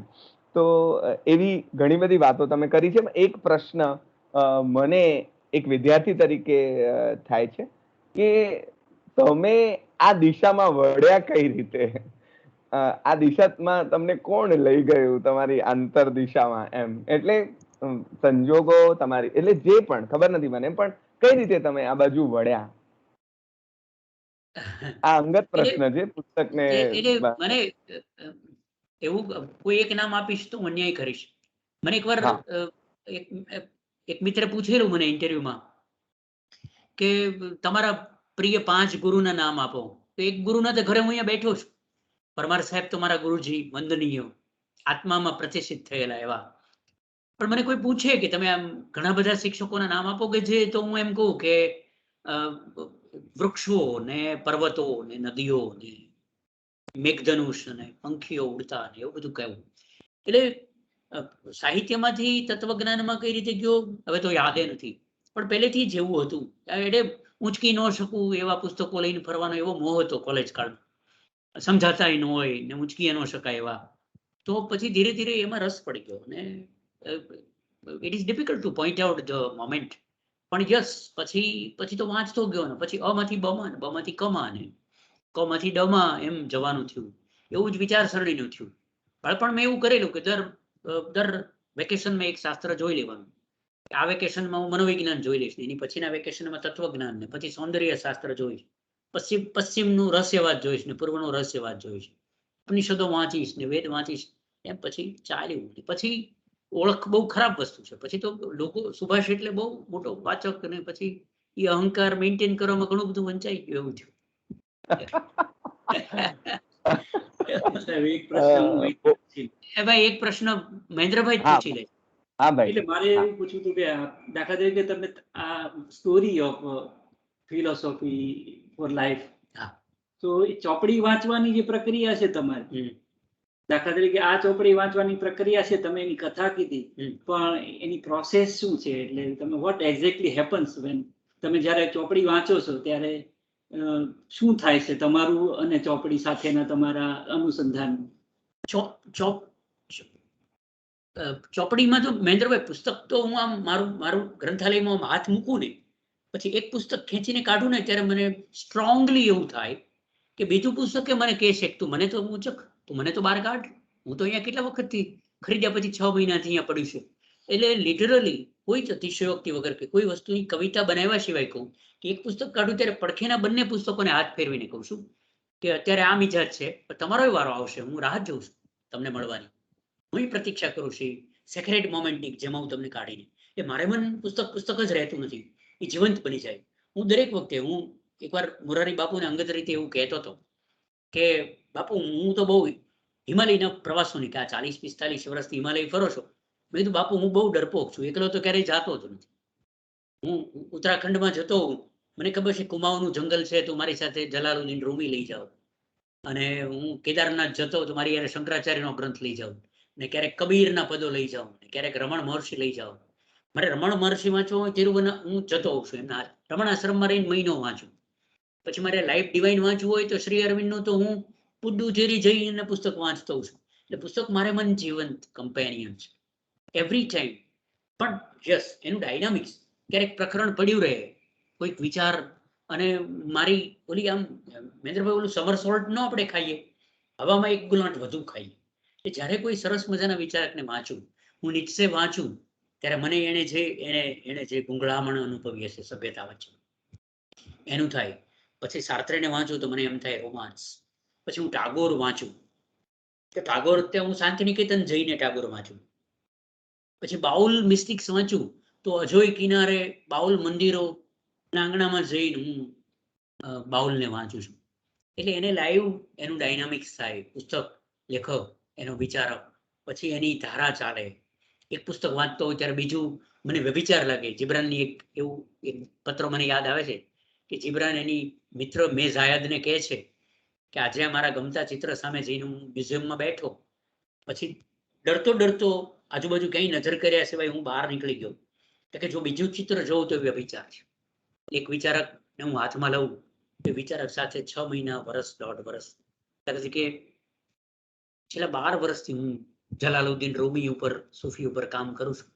તો 12 વર્ષથી હું બરાબર જોઉં કે હું આત્મવાન, મારી હૃદયની નિષ્ઠા છે એ રૂમીમાં જ ડેડિકેટેડ હોય. પછી વિનોબા હાથમાં લઉં તો સમગ્ર વર્ગ છે વિનોબાજીનું જ હું લઉં, એવું કરું. એટલે એનું લાઈવ ડાયનામિક્સ હોય. સતત જોઉં, હિંચકે સરાઈને હિંચકે બેઠો હોઉં તો મારી પડખે આવીને ટાગોર બેસે, મારી પડખે આવીને જલાલુદ્દીન રૂમી બેસે. રાત્રે હિંચકા ખાતો હોઉં તો મને કબીર, અથવા વેલી પરોઠે બેસું તો કબીર મને એમ કે જો આ વાત તને કહેતો તો નહીં.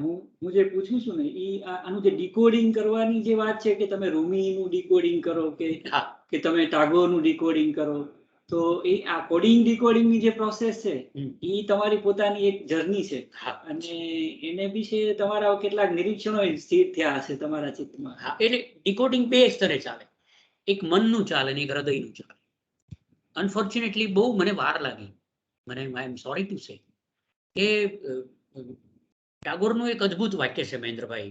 ટાગોરનું એક એવું વાક્ય છે, all intelligence is like a knife, all knife and no handle. એવું ટાગોરનું એક વાક્ય છે કે કોઈ વસ્તુને માત્ર બુદ્ધિથી તપાસવી નહીં, એટલે એક એવી છરીનો ઉપયોગ કરવો કે જેને હાથો છે જ નહીં, બે બાજુ ધાર છે. Intelligence is like a knife, એક છરી છે ધારદાર, પણ તમે સતત એટલે પણ મને એવું લાગ્યું કે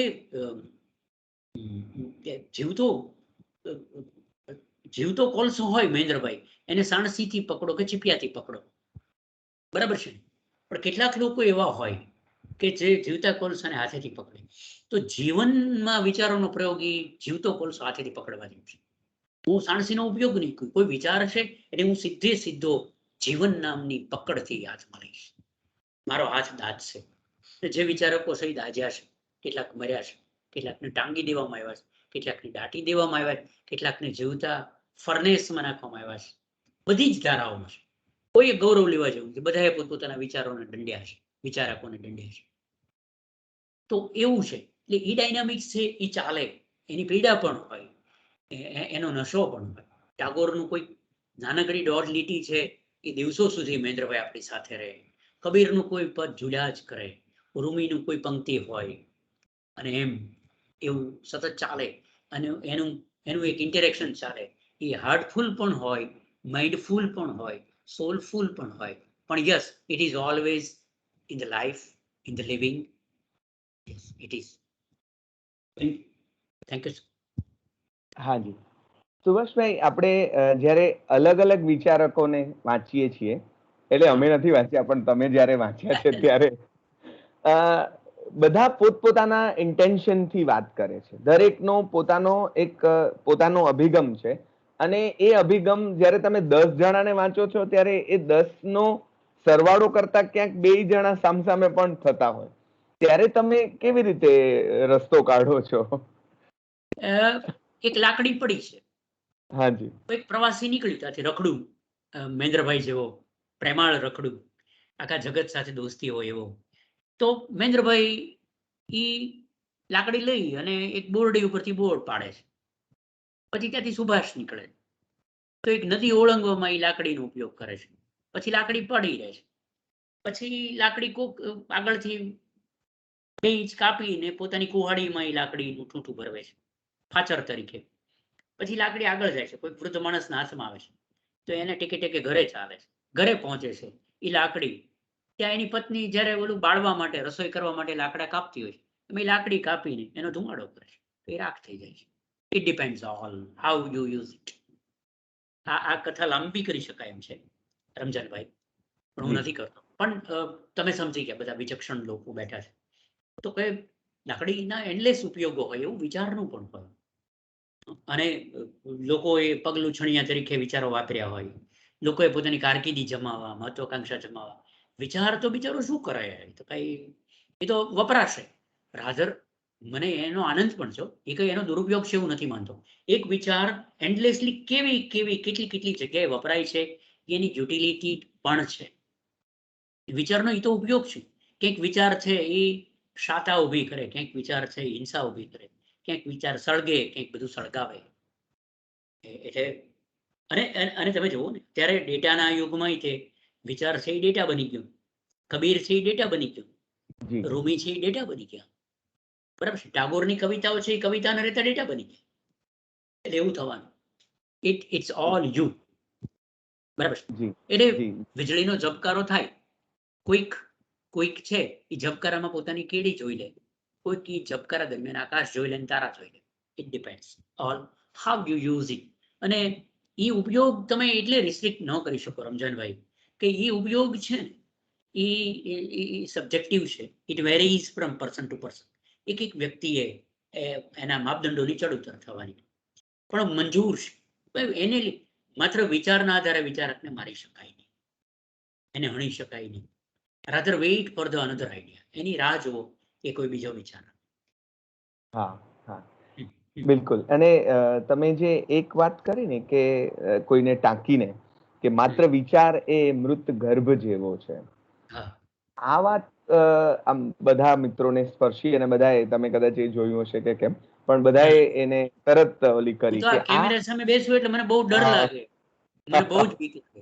હા હા હા, પણ આ જે એટલે વાત બરાબર, એ જ વાત આપણે કદાચ સમજ્યા હોઈએ, પણ આટલી હદે આ જ રીતે આટલી અસરકારકતાથી કદાચ મારી સામે તો પહેલી વાર મુકાઈ કે માત્ર વિચાર એ મરેલા. મને ગમ્યું આ મેટાફર મારી છે. મેં હા. શોધેલી, મેં કંઈક વાંચ્યું અને કંઈક આવ્યું હોય એવું બને, મને યાદ નથી. હા. પણ since long I have been using this metaphor કે એ બાળક જ છે અને હા. જો એને જીવવામાં મારી કદાચ વાત અધૂરી રહી, મારી પૂરી કરું, એક 30 સેકન્ડમાં એ પૂરું કરું કે આરામથી સાહેબ એ આપણી પાસે વિચાર છે સમય ને જ નથી. એટલે આપણી પાસે વિચારો તો બહુ છે. ઓલી છાલની વાત કરી ને, કબાટમાં બધી છાલ ભરી રાખે. હા. તો મારી પાસે મને 1 લાખ જન્મ મળે તોય ખૂટે નહીં એટલા વિચારો મારી પાસે છે. મારી પાસે વર્ષો નથી. એટલે ઓલો એવો કોઈ શેર છે કે પલ કી ખબર નહીં ઓર સાલા 100 સાલ કા સામાન હૈ. હા. એવું જ વિચારોના સ્તરે તો સામાનથી વધારે છે.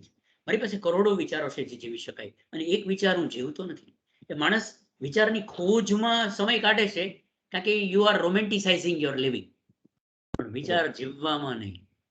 વિચાર જીવવો નથી, એટલે એ મર્યાદા છે. એટલે ઝાઝા બધા વિચાર છે. હું એમ સમજો ને કે હું મારા રસોડામાં 1 લાખ વર્ષ ચાલે એટલો ખોરાક ભરી રાખું અને મને સાંજે મરી જાવ એવી મારી સ્થિતિ છે. એવું દરેકને થયું છે. મારે તો છે જ, ખાતરી સાથે. મારી પાસે 1 લાખ જન્મો જીવી શકાય એટલા વિચારો છે. જીવન ના એટલું નથી.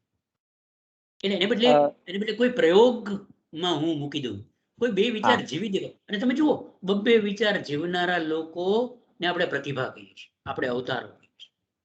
જીસસે પ્રેમ જીવ્યા, જીસસ પ્રેમ જીવ્યા, રૂમી પ્રેમ જીવ્યા, ગાંધી સત્ય જીવ્યા.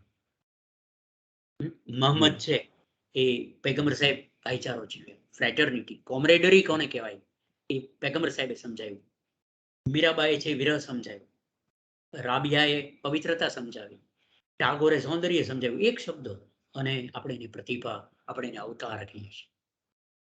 તમે જુઓ, દરેક એમ તમે જેટલા તમારી સામે આવી માણસો, મધર ટેરેસા જુઓ સાહેબ, કરુણા છે, કરુણા. તથાગત બુદ્ધ સાહેબ, મૌન, સાક્ષી ભાવ. તો તમે જુઓ, એક એક શબ્દનો પ્રયોગ. હજી સાહેબ અપ્પો દીપ ભવ તથાગતે કીધું 2600-700 વર્ષ પહેલા કે તું તારો પ્રકાશ તું થા, તારી જ્યોત તું થા, તારો દીવો તું થા. એવું આપણે 2700 વર્ષથી રટીએ છીએ. એક માણસે એક વાક્ય કીધું. સાહેબ કબીર છે જે પદ છે, જેને અબજો ડોલર વાપર્યા છે, એ કંપનીઓ 3 દિવસ ટકતી નથી. અબજો ડોલર્સ પછી કંપનીઓ નિષ્ફળ, અબજો ડોલરના કેમ્પેનિંગ પછી વિચાર નિષ્ફળ જાય છે. અને કબીર, જેને અંગ્રેજી આવડતું જ નહોતું, એ તો જવા દો, 150 વિશ્વની ભાષાઓમાં કબીર અનુવાદિત થયા છે. શેને કારણે? Because he lived what he said. કારણ કે જે બોલ્યો એ જીવ્યો. બિલકુલ. Exactly that. સર, એક હજી પ્રશ્ન એ છે કે તમે આટલું બધું વાંચ્યું છે અને એવું પાછું લખ્યું છે, તો વાંચવાની ને આ લખવાની 2 પ્રક્રિયા માંથી પસાર થતા તમને કેવું લાગ્યું છે? એક બાજુ તમે આ બધું ગ્રહણ કરો છો અને બીજી બાજુ તમે આપો છો, એટલે સૂફીના તો તમે અભ્યાસી છો, પણ આમ એક હાથ તમારો ઉપર છે કે જે લઈ રહ્યો છે, બીજો હાથ નીચે છે જે આપી રહ્યો છે. એ રમજાનભાઈ, હું બગલ થેલો લઈને નીકળ્યો છું. હાજી. અને એવો એક સુંદર દરિયાકાંઠો છે, એક એવો તટ છે કે લાખો કિલોમીટરમાં વિસ્તરેલો છે. હવે એમાં શંખલા છે, ક્યાંક છીપલા છે, ક્યાંક મોતી છે, ક્યાંક પાણા છે, ક્યાંક લીલો પથ્થર છે, ક્યાંક કેસરી પથ્થર છે. અને તમે સમજી શકો એવા છો.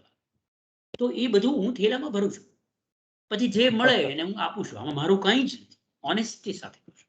કોઈ ભૌતિક વ્યભિચાર કરતો નથી, આમાં મારું કંઈ જ નથી. પણ એવા તટમાં ફર્યો છું કે આવું બધું ઘણું મળ્યું છે. તમે મળો તો 2 શંખલા તમને આપું છું. મહેન્દ્ર મારા ખભે હાથ મૂકીને ચાલે છે તો 2 છીપલા હું એને આપું છું.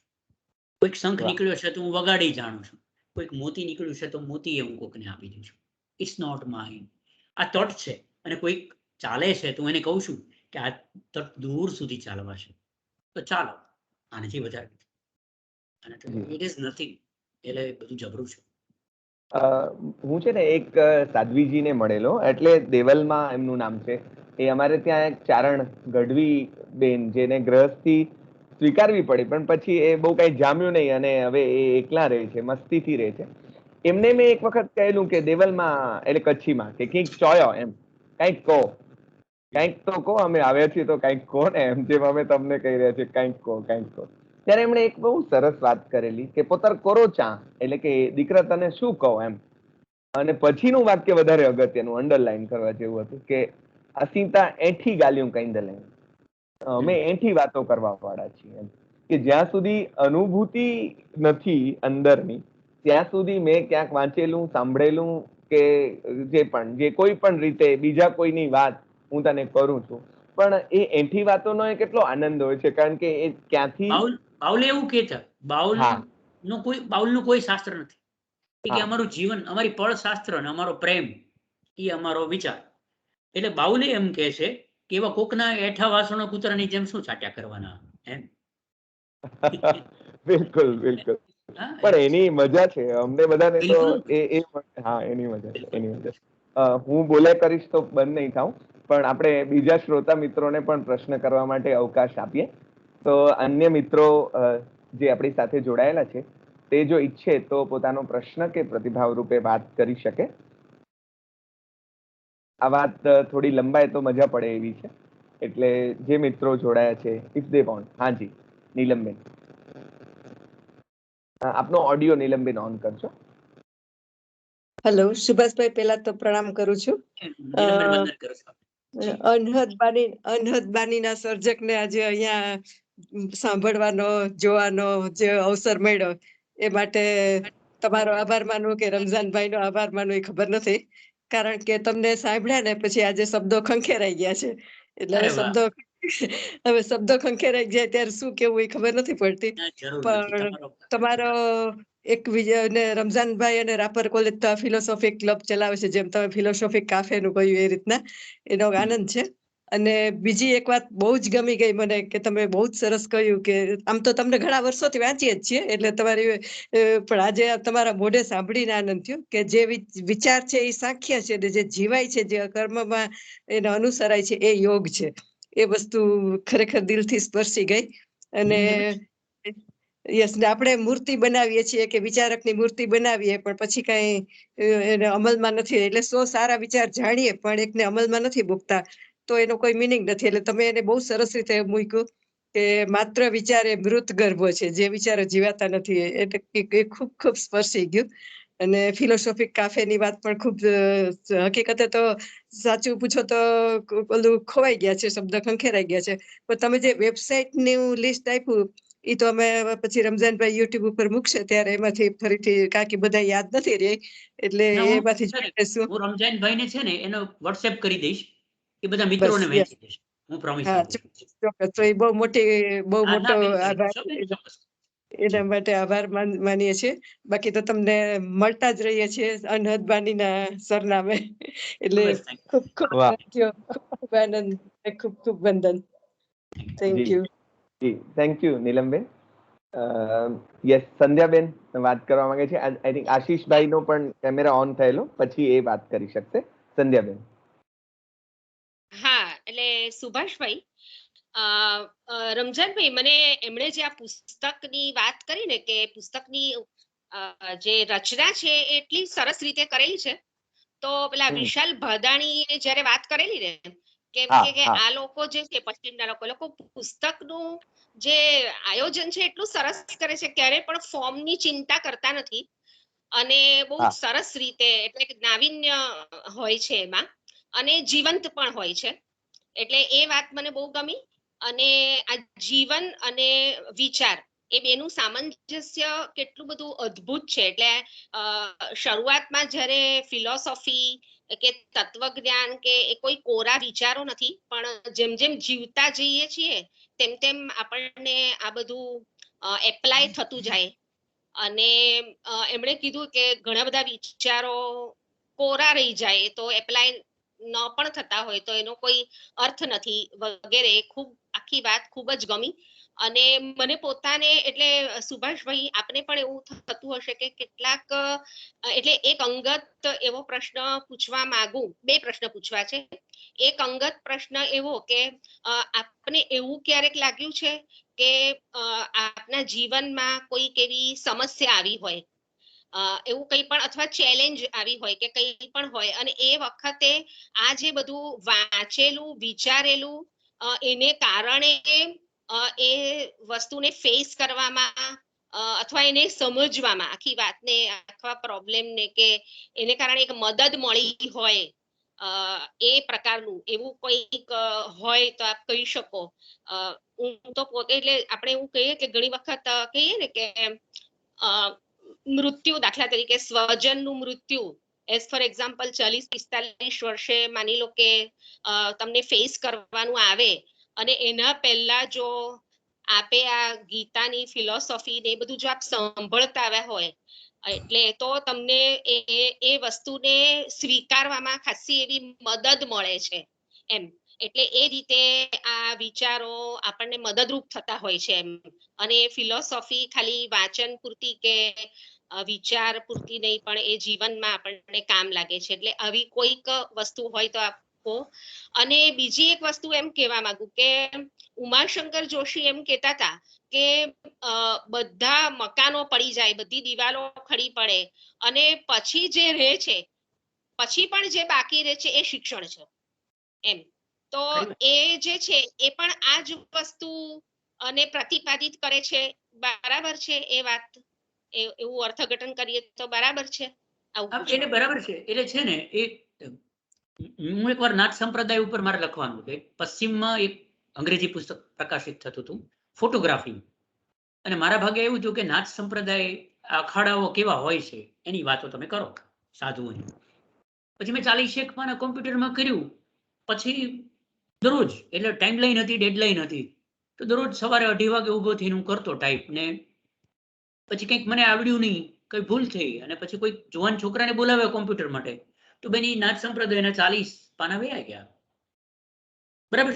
પછી બહુ મહેનત કરી, પછી તક પણ ગઈ પુસ્તકમાં, અંગ્રેજી પુસ્તકમાં આવવાનું હતું બધું, તો ગઈ. પછી આઈ વોઝ ક્વાઇટ ફાઇન. પછી મારી મિત્રે મને પૂછ્યું, મને કે સર તમને આવું ન થાય? મેં કીધું તો હું જે વાત કરું છું એ પોઈન્ટલેસ થઈ જાય છે. હું અનાસક્તિની વાત કરું છું અને 40 પાના મેં લખ્યા એ શબ્દો માટેની મારી આસક્તિ હોય, કોઈ પુસ્તકમાં આવે એનો લોભ હોય મને, તો એ રહેતું નથી. એટલે ઇટ ઇઝ પોઈન્ટલેસ.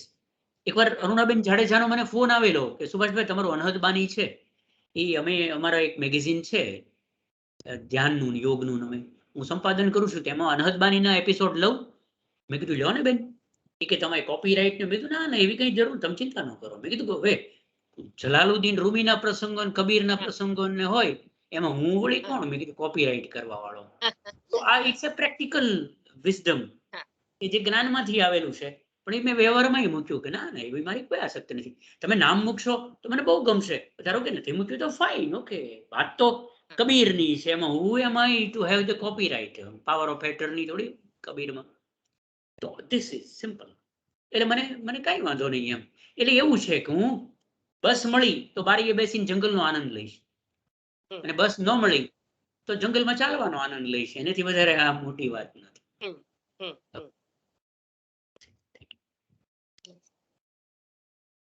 હા સંધ્યાબેન કંઈક કેવું છે? હા બસ. હા જી જી જી. યસ આશીષભાઈ ને કઈ વાત કરે. યસ આશીષભાઈ. નમસ્કાર સુભાષભાઈ. જી જી આશીષભાઈ વંદન કરું છું. જી જી સર. સૌપ્રથમ પહેલી વાર સાહેબ તમને સાંભળ્યા, ખૂબ જ સારું લાગ્યું છે. અને કદાચ 4-5 કલાક સાહેબ બોલે રાખ્યા હોત તોય અમે લોકો સાંભળત સાહેબ તમને. Thank you sir, thank you for the compliment. રમજાનભાઈ ને એક રિક્વેસ્ટ છે કે જલાલુદ્દીન રૂમી વિશે જો સુભાષભાઈના મુખેથી સાંભળવા મળે તો એ અમારા માટે ખૂબ જ સારી વાત કહેવાય. ને સાહેબ તમારા વિચાર કે જે તમે આટલા સહજતાથી જે ભારોભાર ફિલોસોફી આપણે કહીએ છીએ, મારા માટે તો ખરેખર આ બધી ભારેભાર વસ્તુ લાગે, પણ તમે જે સાહેબ આસાનીથી જે બધી વાતો સમજાવી, તો એવી પ્રતીતિ થાય કે આ કોઈ ફિલોસોફી એટલી બધી ભારે ભરખમ વસ્તુ નથી કે તમે ના સમજી શકો, બહુ મથામણ કરવી પડે. એવું લાગ્યું તો સારું. અથવા તો તમારે કોઈ મગજ ઉપર ખૂબ સહજતાથી સમજાવી. સાહેબ હું હૃદયપૂર્વક આપનો આભાર માનું છું. અને ફરીથી તમારી મુલાકાત થાય એવો આભાર. સર્ટેનલી આપણે મળશું. જી, રૂમીનો એપોઇન્ટમેન્ટ લઈ જ લઈએ સાહેબ, એવું કરી આ ચોક્કસ સાહેબ. એવું કરીએ, ચોક્કસ ક્યારેક વાતો એવું કરીએ. હા, મહેન્દ્રસિંહભાઈ સામે તારીખ લખી લેશે, બેટા છે ઈ. જી જી, થેન્ક યુ થેન્ક યુ. ધન્યવાદ. હા, આભાર આભાર. અન્ય મિત્રોને પણ કોઈ વાત કરવી હોય, પ્રશ્ન હોય તો જરૂર કરી શકે. એક વાત મારે વચ્ચે પાછી જરા કેવી છે તે આ છે કે તમે જે કહ્યું કે વિચારો ઉપર વ્યવસ્થાનું ડોમિનેશન ની વાત તમે આશ્રમની વાત કરતા કરી એમ, એટલે આવા સ્વતંત્ર વાતાવરણમાં આપણે ક્યારે સ્વસી શકીશું, એવો એક ભાવ તમે આપણે આપણી રીતે તો રમજાનભાઈ એવું છે કે there is a sacred circle which you can create around. તમારી વાત સાચી છે, વિશ્વ આખું જગત આખું નહીં બન્યું. મને એમ છે કે there never was a time when the condition of the world was satisfactory. We probably may not have any ideal society ever. તો શું કરવું? તો you can have your own sacred circle.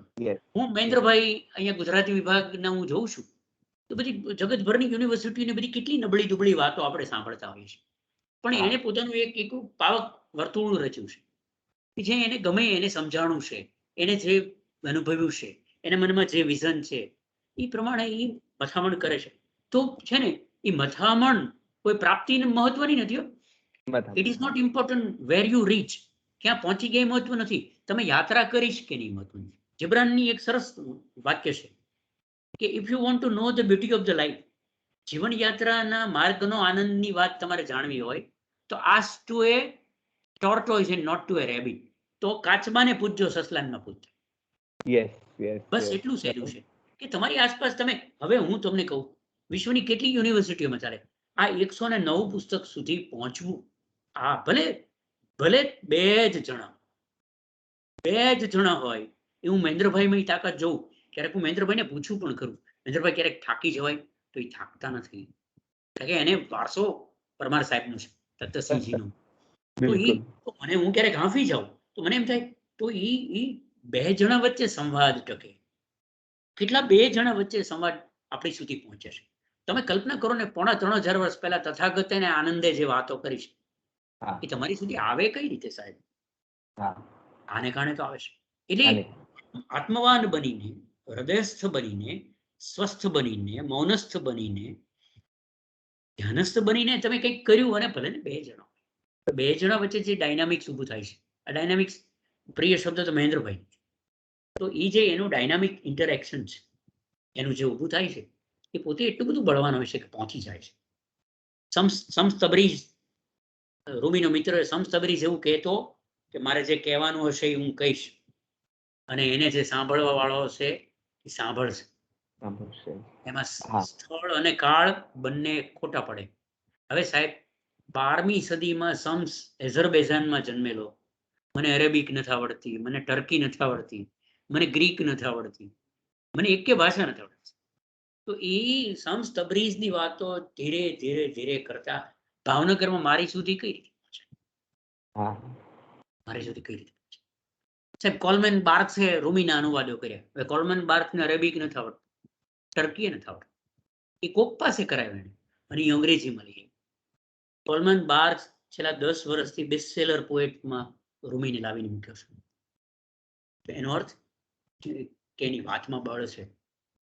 Tathagata અને આનંદના સંવાદો મારી સુધી છે. સોક્રેટિસને પ્લેટોના સંવાદો મારી સુધી મનુદાદા લઈ આવે, પ્લેટો લઈ આવે, પ્લેટોની વાત કોક લઈને આવે. નીતર સાહેબ મારીને રમજાન વચ્ચે કાંઈ જ કોઈ જ સેતુ નથી, પણ આ વિચારકો આપણે બંનેને ભેગા કરી દીધા. It happens. પણ whenever you do anything soulfully, શું આત્મનિષ્ઠ બનીને કરો છો એનું અપાર બળ હોય છે, એ પહોંચી જતું. એટલે કરો એ જ મત. વાહ, એટલે કરવાનો જે આનંદ છે, તમે કરવાનો આનંદ છે. એટલે બુદ્ધને તમે જે યાદ કર્યા ને કે એમને પૂછ્યું ત્યારે કે પ્રાપ્તિનો શું આનંદ છે, તો એમણે કીધું કે નહીં, પ્રાપ્તિ તો બરાબર છે પણ રસ્તાનો આનંદ જે છે એ વધારે મૂલ્યવાન છે. બીજું કહું તમને, it is not the end of the, બધા જ પગલાઓના અંતે ક્યાંક પહોંચતા નથી. પગલે પગલે પહોંચો છો તમે. હા, બિલકુલ બિલકુલ. બધી જ પગલાઓને બધી જ યાત્રાના અંતે કશે પહોંચવાનું હોતું નથી. તમે પગલે પગલે પહોંચો. Every step is an arrival. Every Yes. Step is a realization. દરેક પગલું, દરેક પગથિયું એ પ્રાપ્તિ છે, એ સાધન છે, એ સાધ્ય છે, એ સિદ્ધિ છે અને એ સાધ્ય છે. વાહ. હા, યસ યસ યસ. આપણી સાથે સૌથી પહેલા શ્રોતા તરીકે જોડાયેલા ફિલોસોફીના જ વિદ્યાર્થી માલતીબેન છે. માલતીબેન છે. માલતીબેન પ્લીઝ. માલતીબેન. નમસ્તે બેન. સાંભળ્યા જ કરીએ સુભાષભાઈને તો લાઇબ્રેરી દ્રષ્ટિએ જોઈએ તો પુસ્તકોનો ખજાનો હાલતો ચાલતો બગલ થયેલો, જેટલું કહીએ એટલું ઓછું છે. અને નવા નવા કેટલા વિચારો તમારા પાસેથી મળ્યા કરે. અમે તો કહેવાના ફિલોસોફીના વિદ્યાર્થી, પણ તમે તો જીવી જાણો અને સાથે લઈને ફર્યા કરો અને બધાને વહેંચ્યા કરો. પણ જે પીરિયડના નામ આપ્યા ને, કે રિસેસ પહેલાના પીરિયડ ને લંચના પીરિયડ પછીના પીરિયડ ને, એ બધા બહુ રસપ્રદ હતા. પછી જે બધી રેસ્ટોરન્ટની વાત કરી, સોક્રેટીસની ને એની, કોફી હાઉસ ને, એ બધું આપણને જીવવું ગમે. અને વિચાર અને વિચારક એ બહુ અગત્યનું છે કે વિચારને જીવી જાણવો જોઈએ. 1000 વિચાર ભલે ભેગા કરીએ પેલા છાલની જેમ, એના કરતા એક વિચાર જો જીવી શકીએ ને, એનો પ્રયોગ કરીએ, તોય આપણું જીવ્યું લેખે લાગે એવું આપણે કદાચ કહી શકીએ. તમને સમજવામાં ઘણી પ્રાપ્તિ થાય અમને તો, પણ એમાંથી કયું લેવું ને કયું નહીં મગજમાં ગડમથલ ચાલ્યા કરે. પણ કંઈક તો મળે જ, જે આપણી કક્ષા હોય એ પ્રમાણેનું, એમ ચોક્કસ કહી શકીએ. એટલે વિચાર, વિચારક, પ્રયોગો અને માર્ગ, એનું જે તમે મહત્વ બતાવ્યું ને, એ મને ખૂબ ગમ્યું. પ્રણામ આપ્યું. હા જી જી જી, થેન્ક યુ માલતીબેન. એક છેલ્લી વાત, એટલે મારા તરફથી વિજય. હા, if you are comfortable. Okay fine, પૂરું કરી આપ. લાસ્ટ. હા ચોક્કસ. હા. કે એટલે તમારામાં જે અમે અનુભવી રહ્યા છીએ તેની વાત કરીને આપણે પૂરું કરીએ. આટલું બધું વાંચ્યા વિચાર્યા પછી અને જીવવાની કોશિશ, આપણે જ્યારે સતત કોશિશ અથવા તો સહજ એ જીવાતું જાય એ માટે ત્યારે તમને અત્યારે અમે અનુભવી પણ રહ્યા છીએ કે બધા પ્રત્યે જે પ્રેમ, સદભાવ, મૈત્રી, આ તે એ અનુભવ કેવો રહ્યો છે? આ છેલ્લી વાત કરીને આપણે પૂરું કરીએ કે તમને અત્યારે તમારી આસપાસ પણ કોઈ વ્યક્તિ હોય એને આ અનુભવાય, તમારો પ્રેમ અનુભવાય, તમારી સાથે વાત કરે તો એને અનુભવાય છે. તો આ જે જીવાઈ રહ્યા છે આ બધા મૂલ્યો, એ કેવા, મને તો બહુ જ અપીલ કરી ગયા છે. એટલે મને પ્રશ્ન નથી, પણ મને એમ છે કે કેવી રીતે તમે મસ્ત જીવો છો આ બધા મૂલ્યોને. તો એની વાત કરીને મને એવું લાગે છે કે જે લોકો જીવનનો અર્થ શું, જીવનનો હેતુ શું, જીવનનો આશય શું એવું પૂછે છે ને, એ લોકોને પ્રેમ કે મૈત્રીનો અનુભવ જ નથી એવું મને લાગે છે, અંગત રીતે. ઓવરક્લેમ છે, પણ હું એની માફી માંગી લઉં છું. પણ જેને પ્રેમ કર્યો છે, જેને મૈત્રી કરી છે, એ જીવનનો અર્થ શું છે એવું પૂછશે નહીં. એને મળી ગયો છે એવું સમજો, એને મળી ગયો છે. મને હમણાં જ ગઈકાલે જ રાધર મહેન્દ્રભાઈને ત્યાં બધા ભાઈઓ બહેનોને વિદાય હતી, સ્નાતક અનુસ્નાતક છેલ્લો દિવસ હતો. તો હું વાતો કરતો હતો ત્યારે મેં આ વાત કરી કે મને કોઈકે પૂછ્યું એકવાર કે સુભાષભાઈ તમારા કેટલા પુસ્તકો છે? મેં કીધી સંખ્યા ન આપું એને બદલે હું એક વાત કરું, પણ સંખ્યા મહત્વની. હું તમને સાચું કહું, મેં કીધું કે કોઈ મને પૂછે ને કે મહત્વનું શું છે, તો એમ કહું કે 50 પુસ્તકો લખ્યા કે 100 પુસ્તકો લખ્યા એ એટલું મૂલ્યવાન નથી, પણ 50 વર્ષ કે 100 વર્ષ પ્રેમપૂર્ણ કે મૈત્રીપૂર્ણ એક સંબંધ જાળવ્યો હોય ને, તો એ 100 પુસ્તકો જેટલું જ મોટું કોન્ટ્રીબ્યુશન એ પણ છે.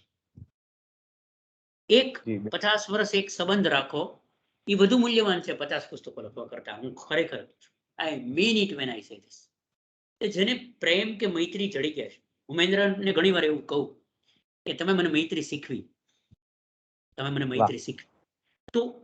તો મને મહેન્દ્રભાઈ સાથે મારી મૈત્રી 50 વર્ષ રહે એ જેટલું મૂલ્યવાન છે ને રમજાનભાઈ, એટલું મેં 50 પુસ્તકો લખ્યા એટલું મૂલ્યવાન નથી.